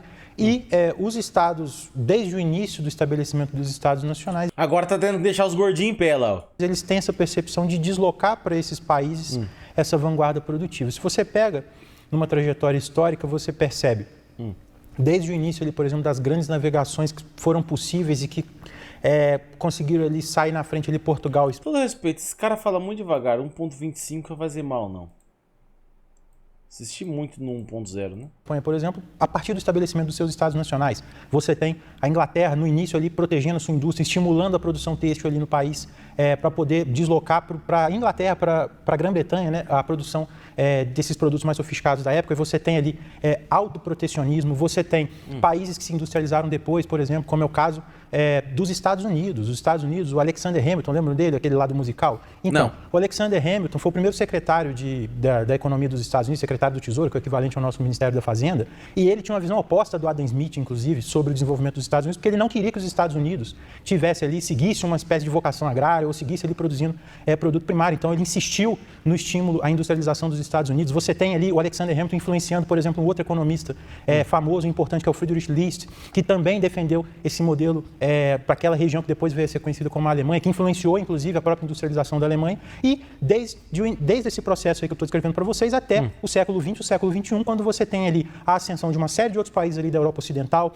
a ascensão de países da Ásia, a gente tem o caso da China, a gente tem o caso do Vietnã, a gente tem o caso hoje da Índia, que está crescendo, está se desenvolvendo a passos largos, a gente tem casos da Coreia do Sul, por exemplo, o caso do Japão. Então, quando você pesquisa, você percebe que o Estado foi fundamental para estimular as atividades produzidas de vanguarda ali, as atividades produtivas de vanguarda nos seus países, para poder desenvolver esses países. Geralmente, essa galera que fica com o papo de que o Estado não deveria existir, coisa do tipo, eu tenho uma teoria de que isso é puberdade tardia. E o Paulo Coco lá jogando Candy Crush. Chamou de sem puberdade. Então, porque assim, uma criança, você pegar uma criança de 3 anos de idade, dos 3 até os 6 anos de idade, ela vai estar naquela fase de testar os limites das pessoas, até onde ela pode ir ou deixa de ir. Então ela vai testar o pai, vai testar a mãe, aí na casa do vô e da avó já sabe que pode avançar um pouco mais. Quando chega na escola, ela vai testar o professor para saber os limites dela, sabe? Meu filho tá assim com 1 ano, gente. Tô fazendo uma coisa errada? Ele fica testando tudo. Ele testa se ele morre, se ele pular de um sofá.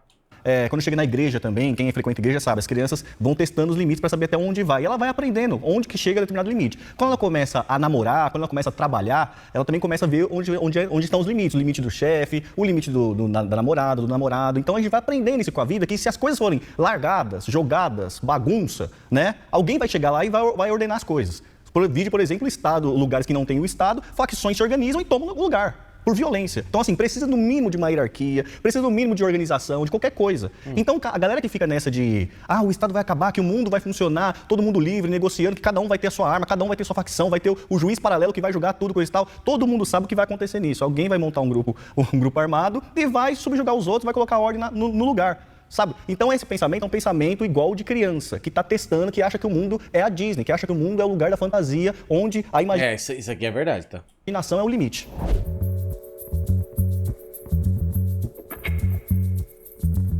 Gente, vamos começar ouvindo a fala do colega. Acabou de tratar que nem criança. Se você acha que o seu trabalho deveria ser seu, se você acha que a sua renda deveria ser sua, se você acha que você tem que decidir sua vida, para ele você é uma criança. Sim. O que ele está fazendo é basicamente tratando o Estado como se fosse o pai dele. E qualquer um que entendeu que você pode ter uma vida livre, que você chegou na idade adulta do pensamento político e passou a compreender que é você quem pode definir sua vida, que é você quem deve definir como funciona a sua vida, para ele é um jovem rebelde, tentando questionar a autoridade do papai Estado. E aí que está o problema. Não, com todo respeito, respeita os jovens rebeldes, tá? Respeita os jovens rebeldes. Que Deus me livre os jovens rebeldes ser associado a esse gordinho teta de calça caque e camiseta dry fit. Vai tomar no cu. Não, vamos parar com essa porra também, tá? Eu gosto de jovem rebelde que tatua aos 15 anos escondido dos pais, né? Que raspa a lateral do cabelo e lança um moicano, pinta de vermelho, expulso de casa, né?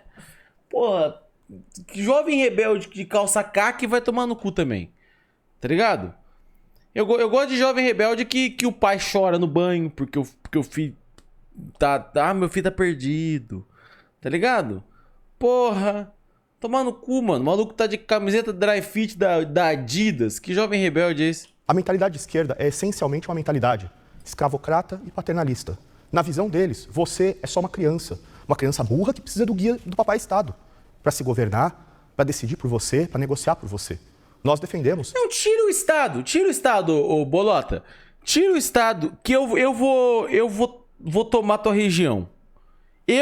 Galera, eu vou me garantir nessa aqui. Fechou?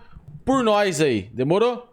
Se tirar o Estado, eu faço questão de ser parte da facção que vai tomar a região do Paulo Cogos e do Bolotinha aqui e nós vai botar esses caras pra se fuder. Eu garanto. Fechou? Eu vou tomar a região dos caras aí e vou fazer eles de otário. Deixa comigo. Que todos os adultos, todos aqueles que desenvolveram sua própria mentalidade, têm que ter liberdade. Eles defendem que o Estado é o seu pai e vai te mandar como se você tivesse 6 anos de idade e precisasse que ele desse um tapinha nas suas costas e falasse, ó, faz isso, faz aquilo. Então, o que eu tô tentando explicar é, você não precisa do Estado e você não precisa de ninguém mandando na sua vida. E quando eles vêm e me falam que, toda a sociedade se desenvolveu por causa do Estado, é uma mentira objetiva.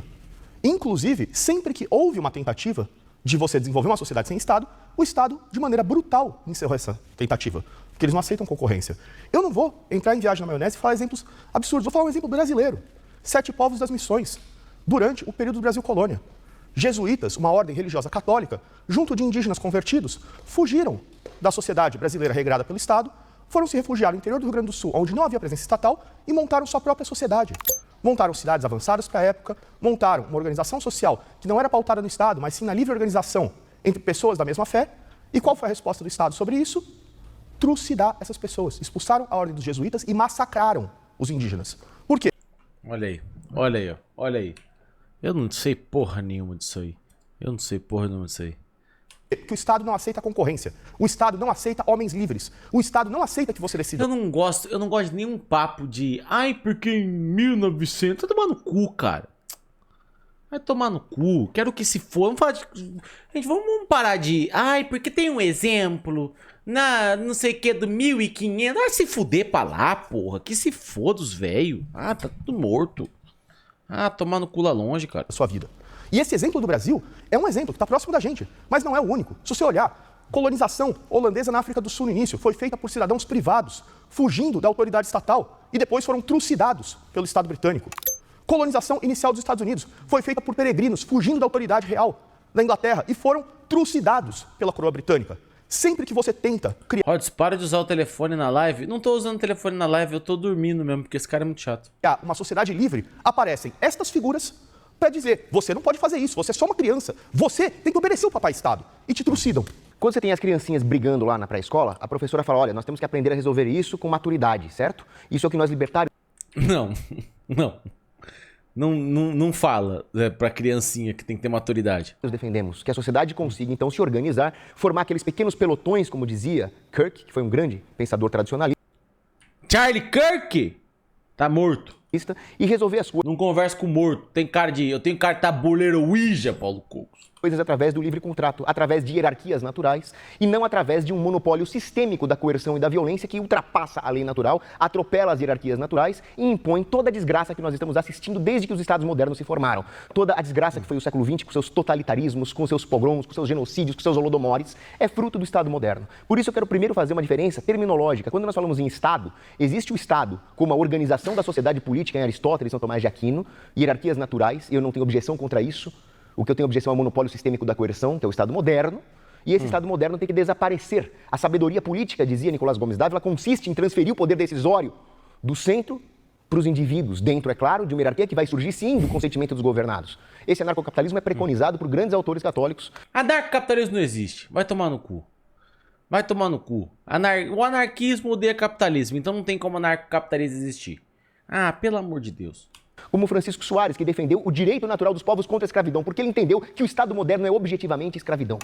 sociedades organizadas sem o Estado, na verdade nós temos que falar o seguinte, a sociedade continua mais ou menos organizada apesar do Estado. Tudo que você faz na sua vida, as suas amizades, os seus relacionamentos, na família, no trabalho, com os amigos, tudo isso ocorre apesar do Estado, com cidadãos tentando... Paulo Cogos, você não tem nem amigo, nem relacionamento. O máximo que você tem é a tua família pra mexer no micro-ondas pra você porque você não consegue. Cooperar uns com os outros de forma madura e pacífica, apesar do Estado moderno, tentar se intrometer na vida dos outros de forma sempre totalitária. Então nós tivemos muitos exemplos, o Rodrigo Kasparov já citou muitos, nós podemos citar, por exemplo, a República de Cospaia, que surgiu no vácuo ali das cidades-estado na Itália disputando as suas hegemonias, e a Cospaia se desenvolveu com um monte de gente vivendo na cidade através de contratos privados. A Islândia medieval foi a mesma coisa. Cospaia é o nome? Isso é nome de cosplay podre. Gente que faz cosplay com papelão, cospaia. A Irlanda medieval foi a mesma coisa, a sociedade na Idade Média, onde existia uma enorme descentralização política, ela era a mesma coisa, lex mercatória, a Liga Hanseática, exércitos privados, e elas funcionavam muito bem, obrigado.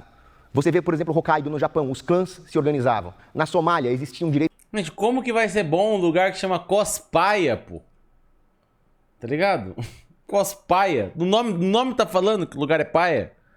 Tá ligado?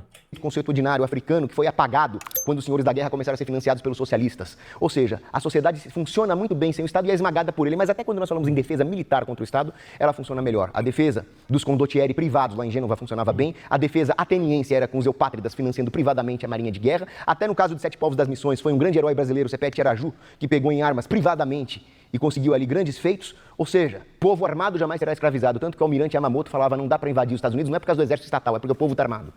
Mais uma vez a gente confirma a minha tese, né? São crianças grandes. O nome disso, gente, é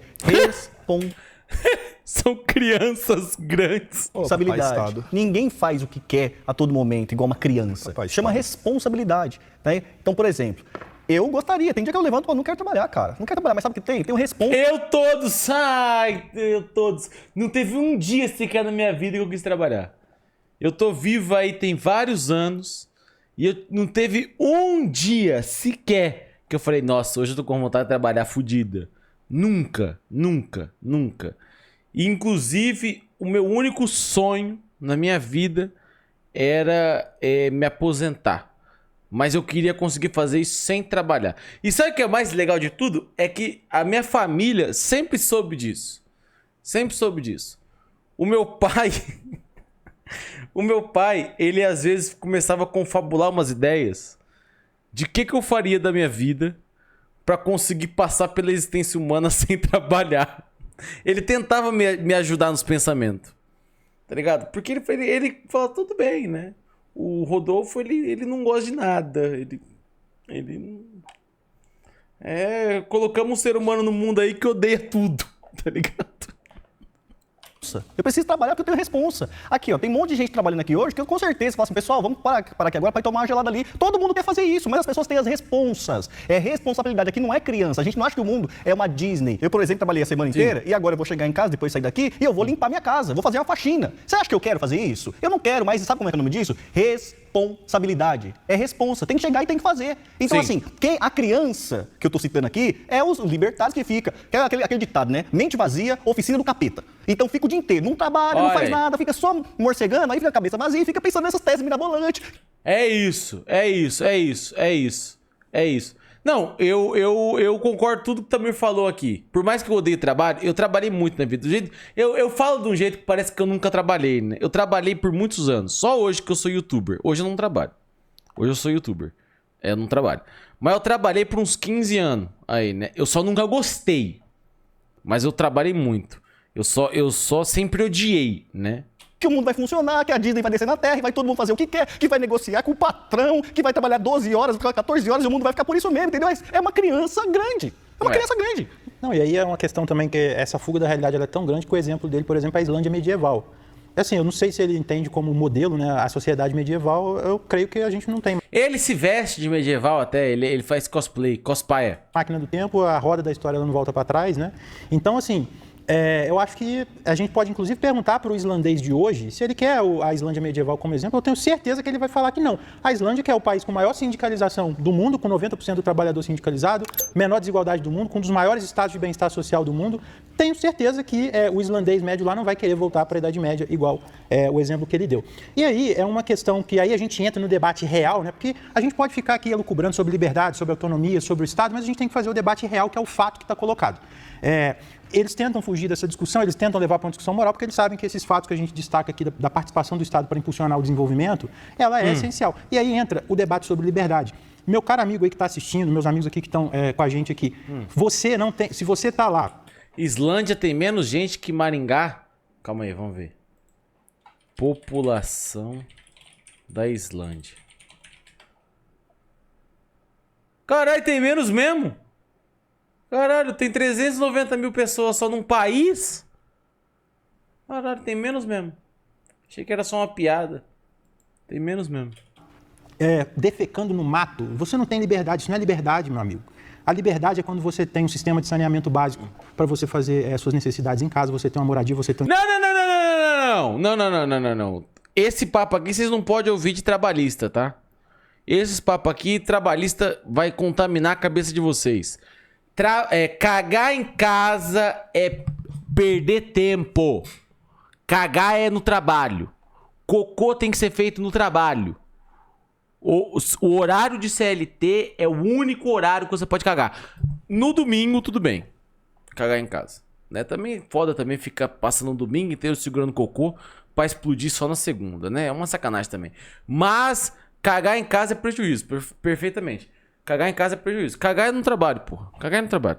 Emprego, você tem uma certa estabilidade e isso só vem com bem-estar material e com desenvolvimento econômico. Muitos países entenderam isso e a gente ainda está tendo que voltar para debater o básico, o princípio ali, porque a gente está debatendo liberdade nesse sentido infantil que o Tami colocou, como se fosse uma mera questão de birra, de fazer o que quer e pronto. Vocês viram qual foi o discurso ali? O cara já agindo como se fosse meu pai, nunca será, diga-se de passagem. Você não tem caráter para isso. Ih, graças a Deus. Mas o cara trata qualquer um que discorde dele, ou qualquer um que não obedeça o Estado, como se fosse criança. E é esse o problema. Você que tá vendo, você não é uma criança. Você que tá vendo, você não precisa do papai Estado. Mas aí você tá do lado do Paulo Cogos e quer o quê, gordinho? Com todo respeito. O maior exemplo de filho de vó que a gente tem no Brasil inteiro é o Paulo Cogo. Para decidir a sua vida. Ele acha que isso é uma boa ideia. E ele acha que todo mundo que discorda dele é uma criança rebelde. Então, pense em o que querem fazer com você. Eu vou falar, pode chamar de maldoso, pode falar que eu sou desumano, pode falar. Se eu estudasse com o Paulo Cogos, o que eu ia fazer de bullying com ele, eu não tomei água. O Paulo Cogos ia acabar com o dinheiro da família dele na terapia. Então foda-se, tem que ser sincero. Antes de ouvir o discurso sedutor de, olha só, o Estado vai te trazer desenvolvimento. Nunca trouxe, só atrasou. Ele falou de saneamento básico. Boa parte do Brasil hoje não tem saneamento básico, não tem água e esgoto tratado. Em muitos dos lugares, isso teve que ser feito privadamente. Hoje em dia, o Estado, muitas vezes, nem sequer dá conta de asfaltar a rua. Tá cheio de grupo de morador tendo que se juntar para pavimentar a própria rua. Mas ele acha que a solução vai vir de um papai que vai chegar, dizer quantas horas você tem que trabalhar. Porque, por exemplo, o papai ali tem que dizer quantas horas você tem que trabalhar. Você não pode decidir que, eu não estou me sentindo bem hoje, eu não vou trabalhar, mas amanhã eu vou trabalhar 12 horas. Não, problema, tá? Vai ferir as leis trabalhistas. Então, pensa na mentalidade e como estão te tratando antes de ouvir o argumento.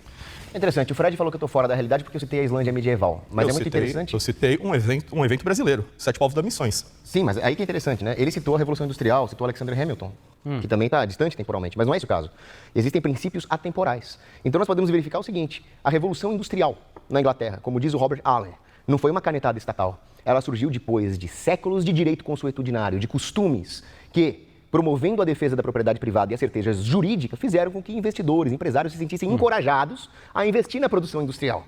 Ou seja, a Revolução Industrial ela é fruto de propriedade privada. E lembrando que a primeira Revolução Industrial da história, ela não é a inglesa, lá do século XVIII, ela é a medieval, justamente porque a... Mas é um chupeta de medieval, né? Ô Paulo Cogo, você sabe o que ia acontecer com você na era medieval? Você ia virar churrasco, mano. Tá ligado? Os caras iam meter você no espeto e comer esse teu buchinho. Tá ligado? Pô, você tá achando que você ia ser o quê na era medieval, Paulo Cogo? Paulo Cogo, você não consegue mexer no micro-ondas. Você se cortou no micro-ondas, Paulo Cogo. Você acha mesmo que você ia sobreviver à era medieval, Paulo Cogo? Você acha mesmo que você ia conseguir caçar alguma coisa, Paulo Cogo? Igreja criou as instituições de defesa racional da propriedade privada e havia uma descentralização política que incentivava a competição e o investimento de longo prazo que gerou a produção ali dos grandes arados, da rotação de cultura, dos altos fornos, que caracterizou a Revolução Industrial na Idade Média. E aí eu cito ainda as instituições jurídicas surgidas na Irlanda e na Islândia medieval, que eram os Althings na Islândia, né, os Brehons. Ele acha que ele ia ficar jogando Skyrim no passado. Paulo Cogo, porra, mas eu queria tanto que você tivesse nascido na época medieval, Paulo Cogo. Nossa senhora, pelo amor de Deus, o que você ia morrer no espeto? E as tuatas na Irlanda, que era o quê? Eram sociedades político-jurídicas religiosas de livre adesão, onde as pessoas governavam justamente porque dependiam da sua reputação, não era um monopólio imposto pelo Estado. Quem vigia o vigilante? Se você está insatisfeito com o seu governo... Watchmen! E hoje a Islândia aborta crianças com síndrome de Down, quem é que vai se rebelar contra isso se não existe livre concorrência? E o Alexander Hamilton era um grande bandido socialista que criou todo o corporativismo que destruiu a liberdade americana original. É isso aí, gente. A gente acabou de ouvir que o Alexander Hamilton, o primeiro secretário de Tesouro dos Estados Unidos, ele era socialista. E aí é uma questão muito interessante. Por quê? O Alexander Hamilton, ele era socialista, não era? Então foi o socialismo que desenvolveu os Estados Unidos? Foram as doutrinas socialistas do Alexander Hamilton que estimularam o desenvolvimento dos Estados Unidos? Porque assim, né, gente, de novo, olha só como que fica contraditório esse discurso. E aí ele cita, por exemplo, a Inglaterra. Ele esquece de falar, por exemplo, que a Inglaterra tinha autoprotecionismo para poder estimular a indústria têxtil no país ali na época, desde o século XV. Se você pega as tarifas que eram impostas, inclusive aos produtos dos Países Baixos, para quê? Para poder produzir na Inglaterra. E isso, todo mundo tinha percepção disso, inclusive o próprio socialista Alexander Hamilton. Tanto é que os Estados Unidos, durante esse processo, eles foram altamente protecionistas. As tarifas de importação dos Estados Unidos, por exemplo, elas só foram reduzidas, as tarifas médias, no final da Segunda Guerra Mundial, quando os... Cara, como que esse povo arruma tempo pra ficar estudando as coisas de todos os países? Tá ligado? Porra, mano. Porra. Esse povo não deve ver Big Brother, né? Eles não devem ver Big Brother. Gente, eu só tenho tempo. Na minha vida, eu faço live. Eu gravo The Hot Show, falo de música. Eu assisto a iCarly e Big Brother. Acabou meu dia. Os Estados Unidos já tinha uma posição dominante no capitalismo mundial e ele já podia, inclusive, ter uma política econômica de mais livre comércio, que era o que o Friedrich List defendia também. Por quê? Você protege, que é a discussão do argumento da indústria infante. Você protege, você desenvolve, você estimula e na hora que você tem uma indústria pujante competitiva, você vai para a disputa e vai para o livre comércio. E esse era o debate, né, que eles chamam de socialista. Então, pela lógica deles, é o socialismo que desenvolveu o mundo, o socialismo que levou a essa explosão de bem-estar material e de produção desde o século XIX, especialmente, né? Não, e só para terminar, a liberdade, gente, aí voltando para essa discussão da liberdade, para você ter liberdade, você precisa de bem-estar material. É simples, é básico, e os estados eles perceberam isso. E essa liberdade está associada a um processo de desenvolvimento econômico. É sempre assim, né, pessoal? Coloca a realidade. A ideia deles é muito flexível, coisa e tal, porque é a imaginação que é o limite, né? Não precisa ser travado com a realidade. Quando coloca a realidade na conta, aí você vê que a conversa já começa a fazer curva, né? Quando falou sobre propriedade privada, gente do céu, corta para a realidade. O povo brasileiro financiando casa de 40 e poucos metros quadrados para morar com família inteira em 36 anos. Ou então a outra metade do povo no aluguel. Moendo no aluguel. Que propriedade privada, meu filho? Isso é privilégio seu. Você que podia brincar da fabricazinha do vovô. Você que... Fabricazinha do vovô de novo. A mãe pagava as contas até ficar velho. Você pode fazer isso. O povo não pode não, meu amigo. O povo tem que, moer que a chibata tá nas costas. E se não tiver um mínimo de organização, um mínimo de coisa, o chicote estrala mais ainda. Esse negócio de jornada, de trabalho, vai negociar com o patrão, coisa e tal. Isso é um delírio de pré-escola, de pessoas que estão grandes aqui na nossa frente, mas são crianças. E criança precisa ser controlada, não é possível. Vocês ouviram a palavra dele. Você é uma criança, crianças precisam ser controladas. Criança. Tá me interrompendo, mas é isso. Ele acha que você, eu, todos nós que queremos nos organizar sem que burocratas como eles, e vamos lembrar, são 2 funcionários públicos pagos para doutrinar seus filhos. Parou. Não vou parar. Tô falando minha fala. Ele cortou minha fala. Eu não sou cortou minha fala. Quando eu falei que você era funcionário público, você interrompeu a minha também. Tudo bem, mas eu tive a nobreza de retirar. Eu tive a nobreza de retirar. Sou professor. Escola privada? Sim. Não foi professor? Nunca fui funcionário público. Tá bem. Nunca fui funcionário público, estudei em universidade pública. Isso aí é com você, não sou eu não. Tudo bem. Então, você vê, o colega interrompeu. Por quê? Porque eu expus a realidade. São 2 pessoas que são pagas para doutrinar seus filhos. Um tá falando que ele não é. Um tá falando que ele não é professor de escola pública. Ok, tudo bem, sem problemas. Ainda assim, me preocupa ver 2 pessoas chegarem com o argumento de nossa, o Alexander Hamilton, responsável pelo crescimento econômico dos Estados Unidos. Gente, qualquer historiador sabe, Alexander Hamilton foi uma vírgula na história americana, ele destruiu o próprio bloco político dele, ele acabou ostracizado e deu ao partido de oposição dele uma hegemonia por décadas. Por quê? Porque justamente o cara fez tudo que estava errado E foram tantos erros estruturais que traumatizou um país. E esse país passou a se pautar pela liberdade econômica.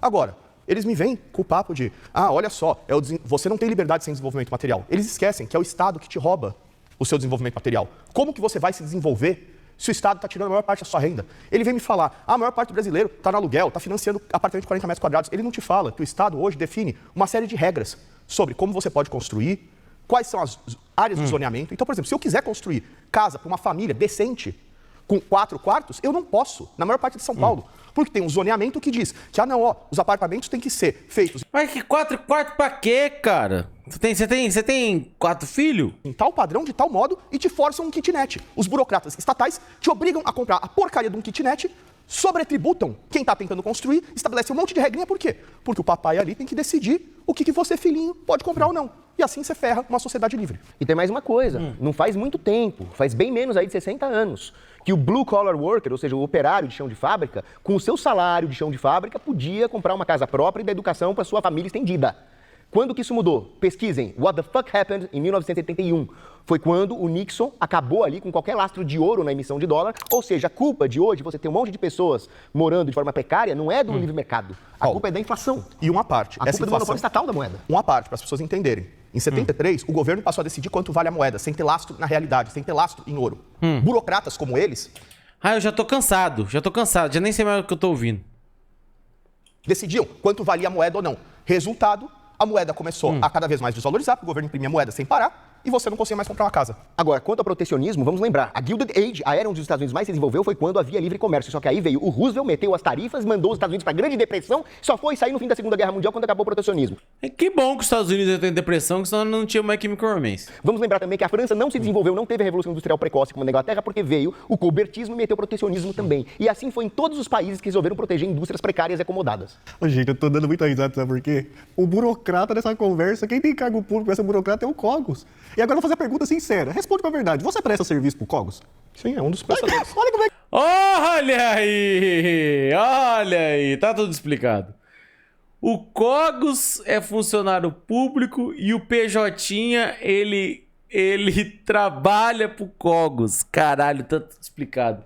Tá tudo explicado. Até eu ia gostar da vida, assim. Que insanidade. É um funcionário... Ó, tá vendo? Então assim, vamos lá. Todo mundo... Mas eu presto todo mundo trabalha... Peraí, todo mundo empresas. trabalha... Ó, zera meu tempo lá de novo, por favor. Zera meu tempo de novo. Ele me fez uma pergunta, ele vai Eu só fiz uma pergunta e você tá interrompendo. Só Eu respondi, eu não, presto pra outra empresa. não, não, pode zerar meu tempo. Volta meu tempo. Eu vou pausar. Mas deixa na edição a minha fala, que eu presto pra outra empresa. Não, vai aparecer. Fica tranquilo, vai aparecer a tua fala. Vamos lá então, pessoal, tá aqui. Todo mundo trabalha, todo mundo tem as suas responsabilidades, todo mundo corre pra lá, coisa e tal, Ó, gente, a gente não tem tempo pra pensar como que a gente vai organizar, como que a gente vai organizar a questão da estrutura, da infraestrutura, das regras, coisa e tal, que não dá pra ser de qualquer jeito. Então todo mundo vai pensar, vamos pagar uma pessoa para pensar nisso. Qual que é o problema do Estado brasileiro? Como a gente começou a parar de colocar gente que pensa direito nisso e começou a colocar pessoas que estão com esses papos. Aí o dinheiro que a gente paga, suado, nosso dinheiro é suado, vai pra mão da galera, tá aqui para receber salário, aí o cara, em vez de ficar pensando de como organizar as coisas direito, de como fazer as coisas direitinho, ele tá contratando o outro para ficar com esses papos. Que tem que cortar o seu salário, que tem que cortar aumentar a sua jornada de trabalho, que você é dono de si mesmo, que você vai chegar amanhã na sua empresa, que tem gente que trabalha no domingo. Esse cara trabalha do quê? Esse menino. 6 por 1 vai chegar amanhã na sua empresa, ô chefe. Hoje eu tô aqui, mano, na moral, tô com preguiça de trabalhar hoje, mano, não vou não. Você tem o direito de fazer isso, negociar com seu chefe, coisa e tal. Nesse mundo da fantasia, gente, que qualquer pessoa que tá vendo esse vídeo sabe que não existe. Aí tá aqui, eles são os burocratas. Um é burocrata, de fato, recebendo 15 mil reais. 15 mil reais e contratando o outro pra ficar com essas conversas fiadas na internet e tentando reeleição, atrás de eleição, e tá cheio desses. Pra ocupar cargo público, E né? tá cheio Já foi desses, tá candidato cheio, ao gente. CFG. Esse é o problema do Estado brasileiro, gente. Aqui tá fisicamente O gordinho é Aspone do Aspone. o problema do Estado brasileiro. Em vez de a gente começar a colocar pessoas que estejam dispostas a trabalhar, Marketing direto, não sei o que significa. Ele deve cuidar das mídias sociais do Paulo Cogo. pra fazer as coisas que elas são pagas pra fazer, colocam pessoas pra ficar pensando nesse monte de bobajada, que não tem um pingo de ponto na realidade, nunca apertou um parafuso, nunca fez uma faxina, nunca lavou um banheiro, cara, tem coisa pior que lavar banheiro. O cara nunca lavou banheiro, nunca pagou um boleto na vida. Trabalhar é pior que lavar banheiro. Não, e é uma Se você perguntar pros caras assim, qual que é o preço do arroz? Não, é uma Eles vão saber o preço do arroz. Posso responder? Não, a questão a questão é a seguinte, o cara ali, primeiro a gente é burocrata, é parasita, é doutrinador, agora a gente define o valor da moeda também, a gente tem um poder aqui que é exorbitante. E aí eu até faço o desafio pro amigo ali dele ficar uma semana trabalhando numa escola pública de Minas Gerais, ganhando a miséria que o professor lá ganha. Eu duvido que ele vai ter esse pensamento dele se ele tiver um pouco de mente aberta. E aí, a questão é mais básica, gente. Os caras falam aqui do protecionismo dos Estados, era do livre comércio. Que livre comércio, caramba, gente? Os Estados Unidos, no início do processo de industrialização deles, eles tinham altas taxas alfandegárias. Se você pega o histórico desses principais países desenvolvidos da Europa Ocidental, é a mesma história, é a mesma regra. Eles, inclusive, seguiam essa lógica. Olha, vamos proteger. E aqui não é o Estado com um pó de pirlim-pim-pim que vai desenvolver nada, não. A questão é que o Estado ali, ele tinha alguns mecanismos para poder impulsionar certos processos econômicos e a discussão é como que nós vamos fazer isso. E aí o debate, ele vai... A gente está aqui do lado factual, a gente está fazendo um debate factual, um debate sobre instrumentos para poder desenvolver, para pensar o desenvolvimento, e do outro lado é um debate de fantasia. É simples. Fala o preço do arroz agora, só fala. Preço do arroz. Mais ou menos ali entre 17 a 20 reais, dependendo da marca. Isso se você comprar num atacarejo, como eu costumo comprar. Agora, vou começar só falando. Olha o nível da picaretagem.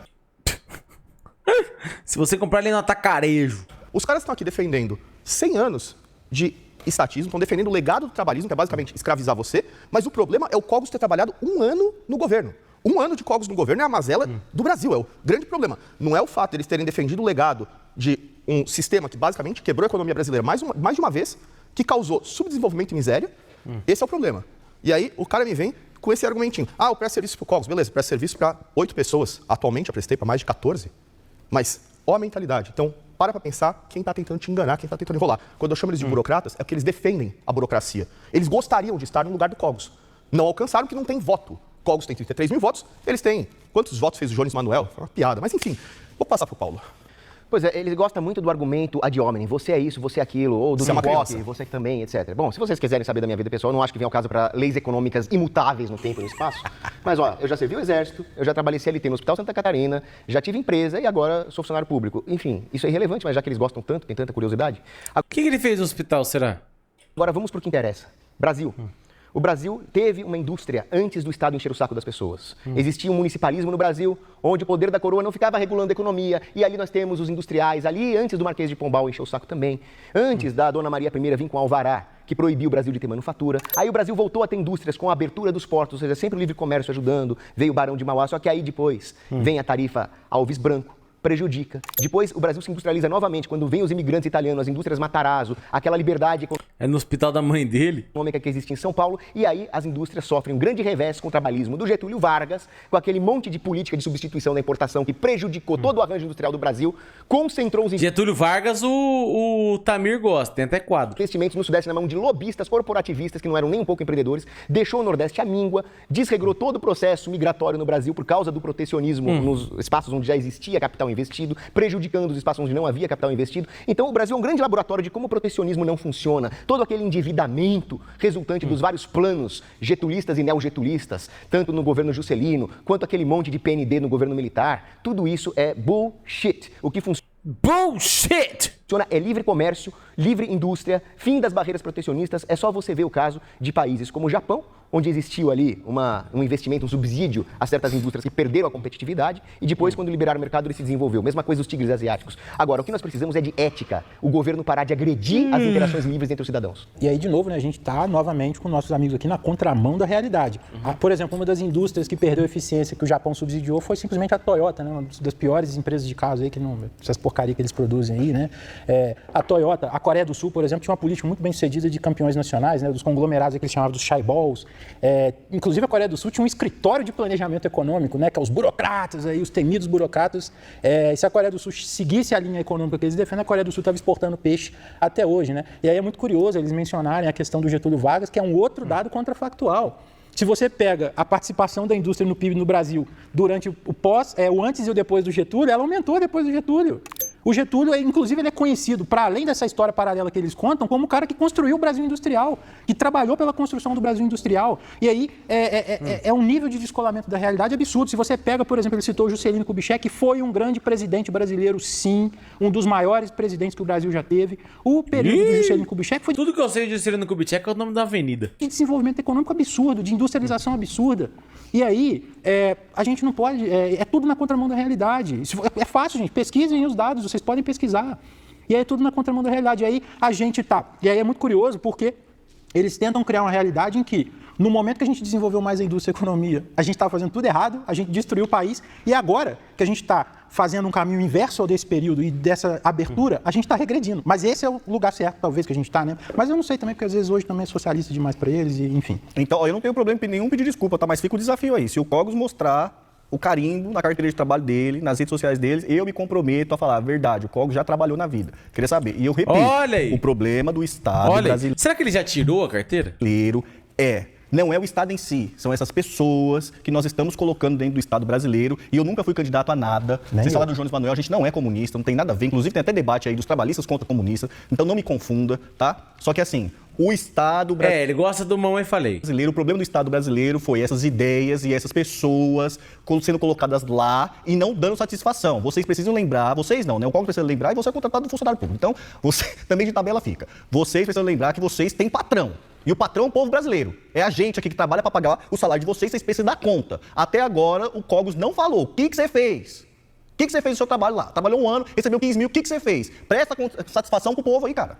Ó, vou começar porque o cara já começou falando uma mentira. O Cogos agora há pouco, quando tinha sido perguntado, ele respondeu.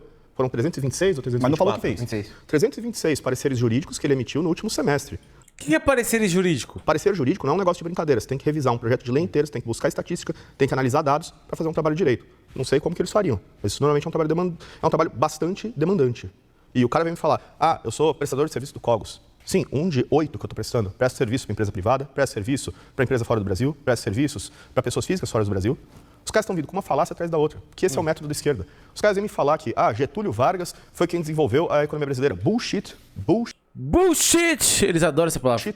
Vargas pegou uma indústria paulista que estava se desenvolvimento, em um desenvolvimento rápido, em um desenvolvimento acelerado, tudo ali no período da década de 10, 20, 30. A indústria paulista era 96%. Nossa, eu tô na esperança que o Paulo Cogos vai sacar a carteira de trabalho. Da industrialização nacional. Não. O que Vargas fez foi quebrar a indústria paulista na porrada, em 32, tentar transferir a industrialização para fora de São Paulo, falhou no processo miseravelmente e atrasou o desenvolvimento industrial do Brasil, que só foi ser recuperado no governo Café Filho, quando pararam as suspensões de atividade industrial no estado de São Paulo. Então, é uma mentira atrás da outra. E é por isso que me preocupa quando os dois falam que são professores. Gente, olha o tipo de gente que está dando aula para seus filhos. Olha aí. Gente que foge da realidade para promover governos que basicamente só trouxeram subdesenvolvimento, miséria e pobreza. Uma das coisas que eu fiz, porque não dá tempo de citar tudo que eu fiz lá, mas talvez a que eu acho mais interessante, é que havia 500 alunos que a prefeitura não conseguia dar educação para eles. Um detalhe, né? ele me desafiou a dar aula em escola pública. Eu já fui professor, eu sou licenciado em História. Já dei aula em escola pública em Santos, tá? E eu consegui fazer com que essas crianças aí, 500 alunos, fossem estudar numa escola marista, católica, recebendo ali um dinheiro da prefeitura, que é muito menos do que a prefeitura ineficiente gastava. Ou seja, ele reclama que tem alguém lá querendo reduzir o tamanho do Estado. Porque certamente, se reduzir o tamanho do Estado, vai ter muito menos pseudo-intelectuais esquerdistas querendo tirar a tua liberdade, vindo com um papo furado e falsa lei econômica.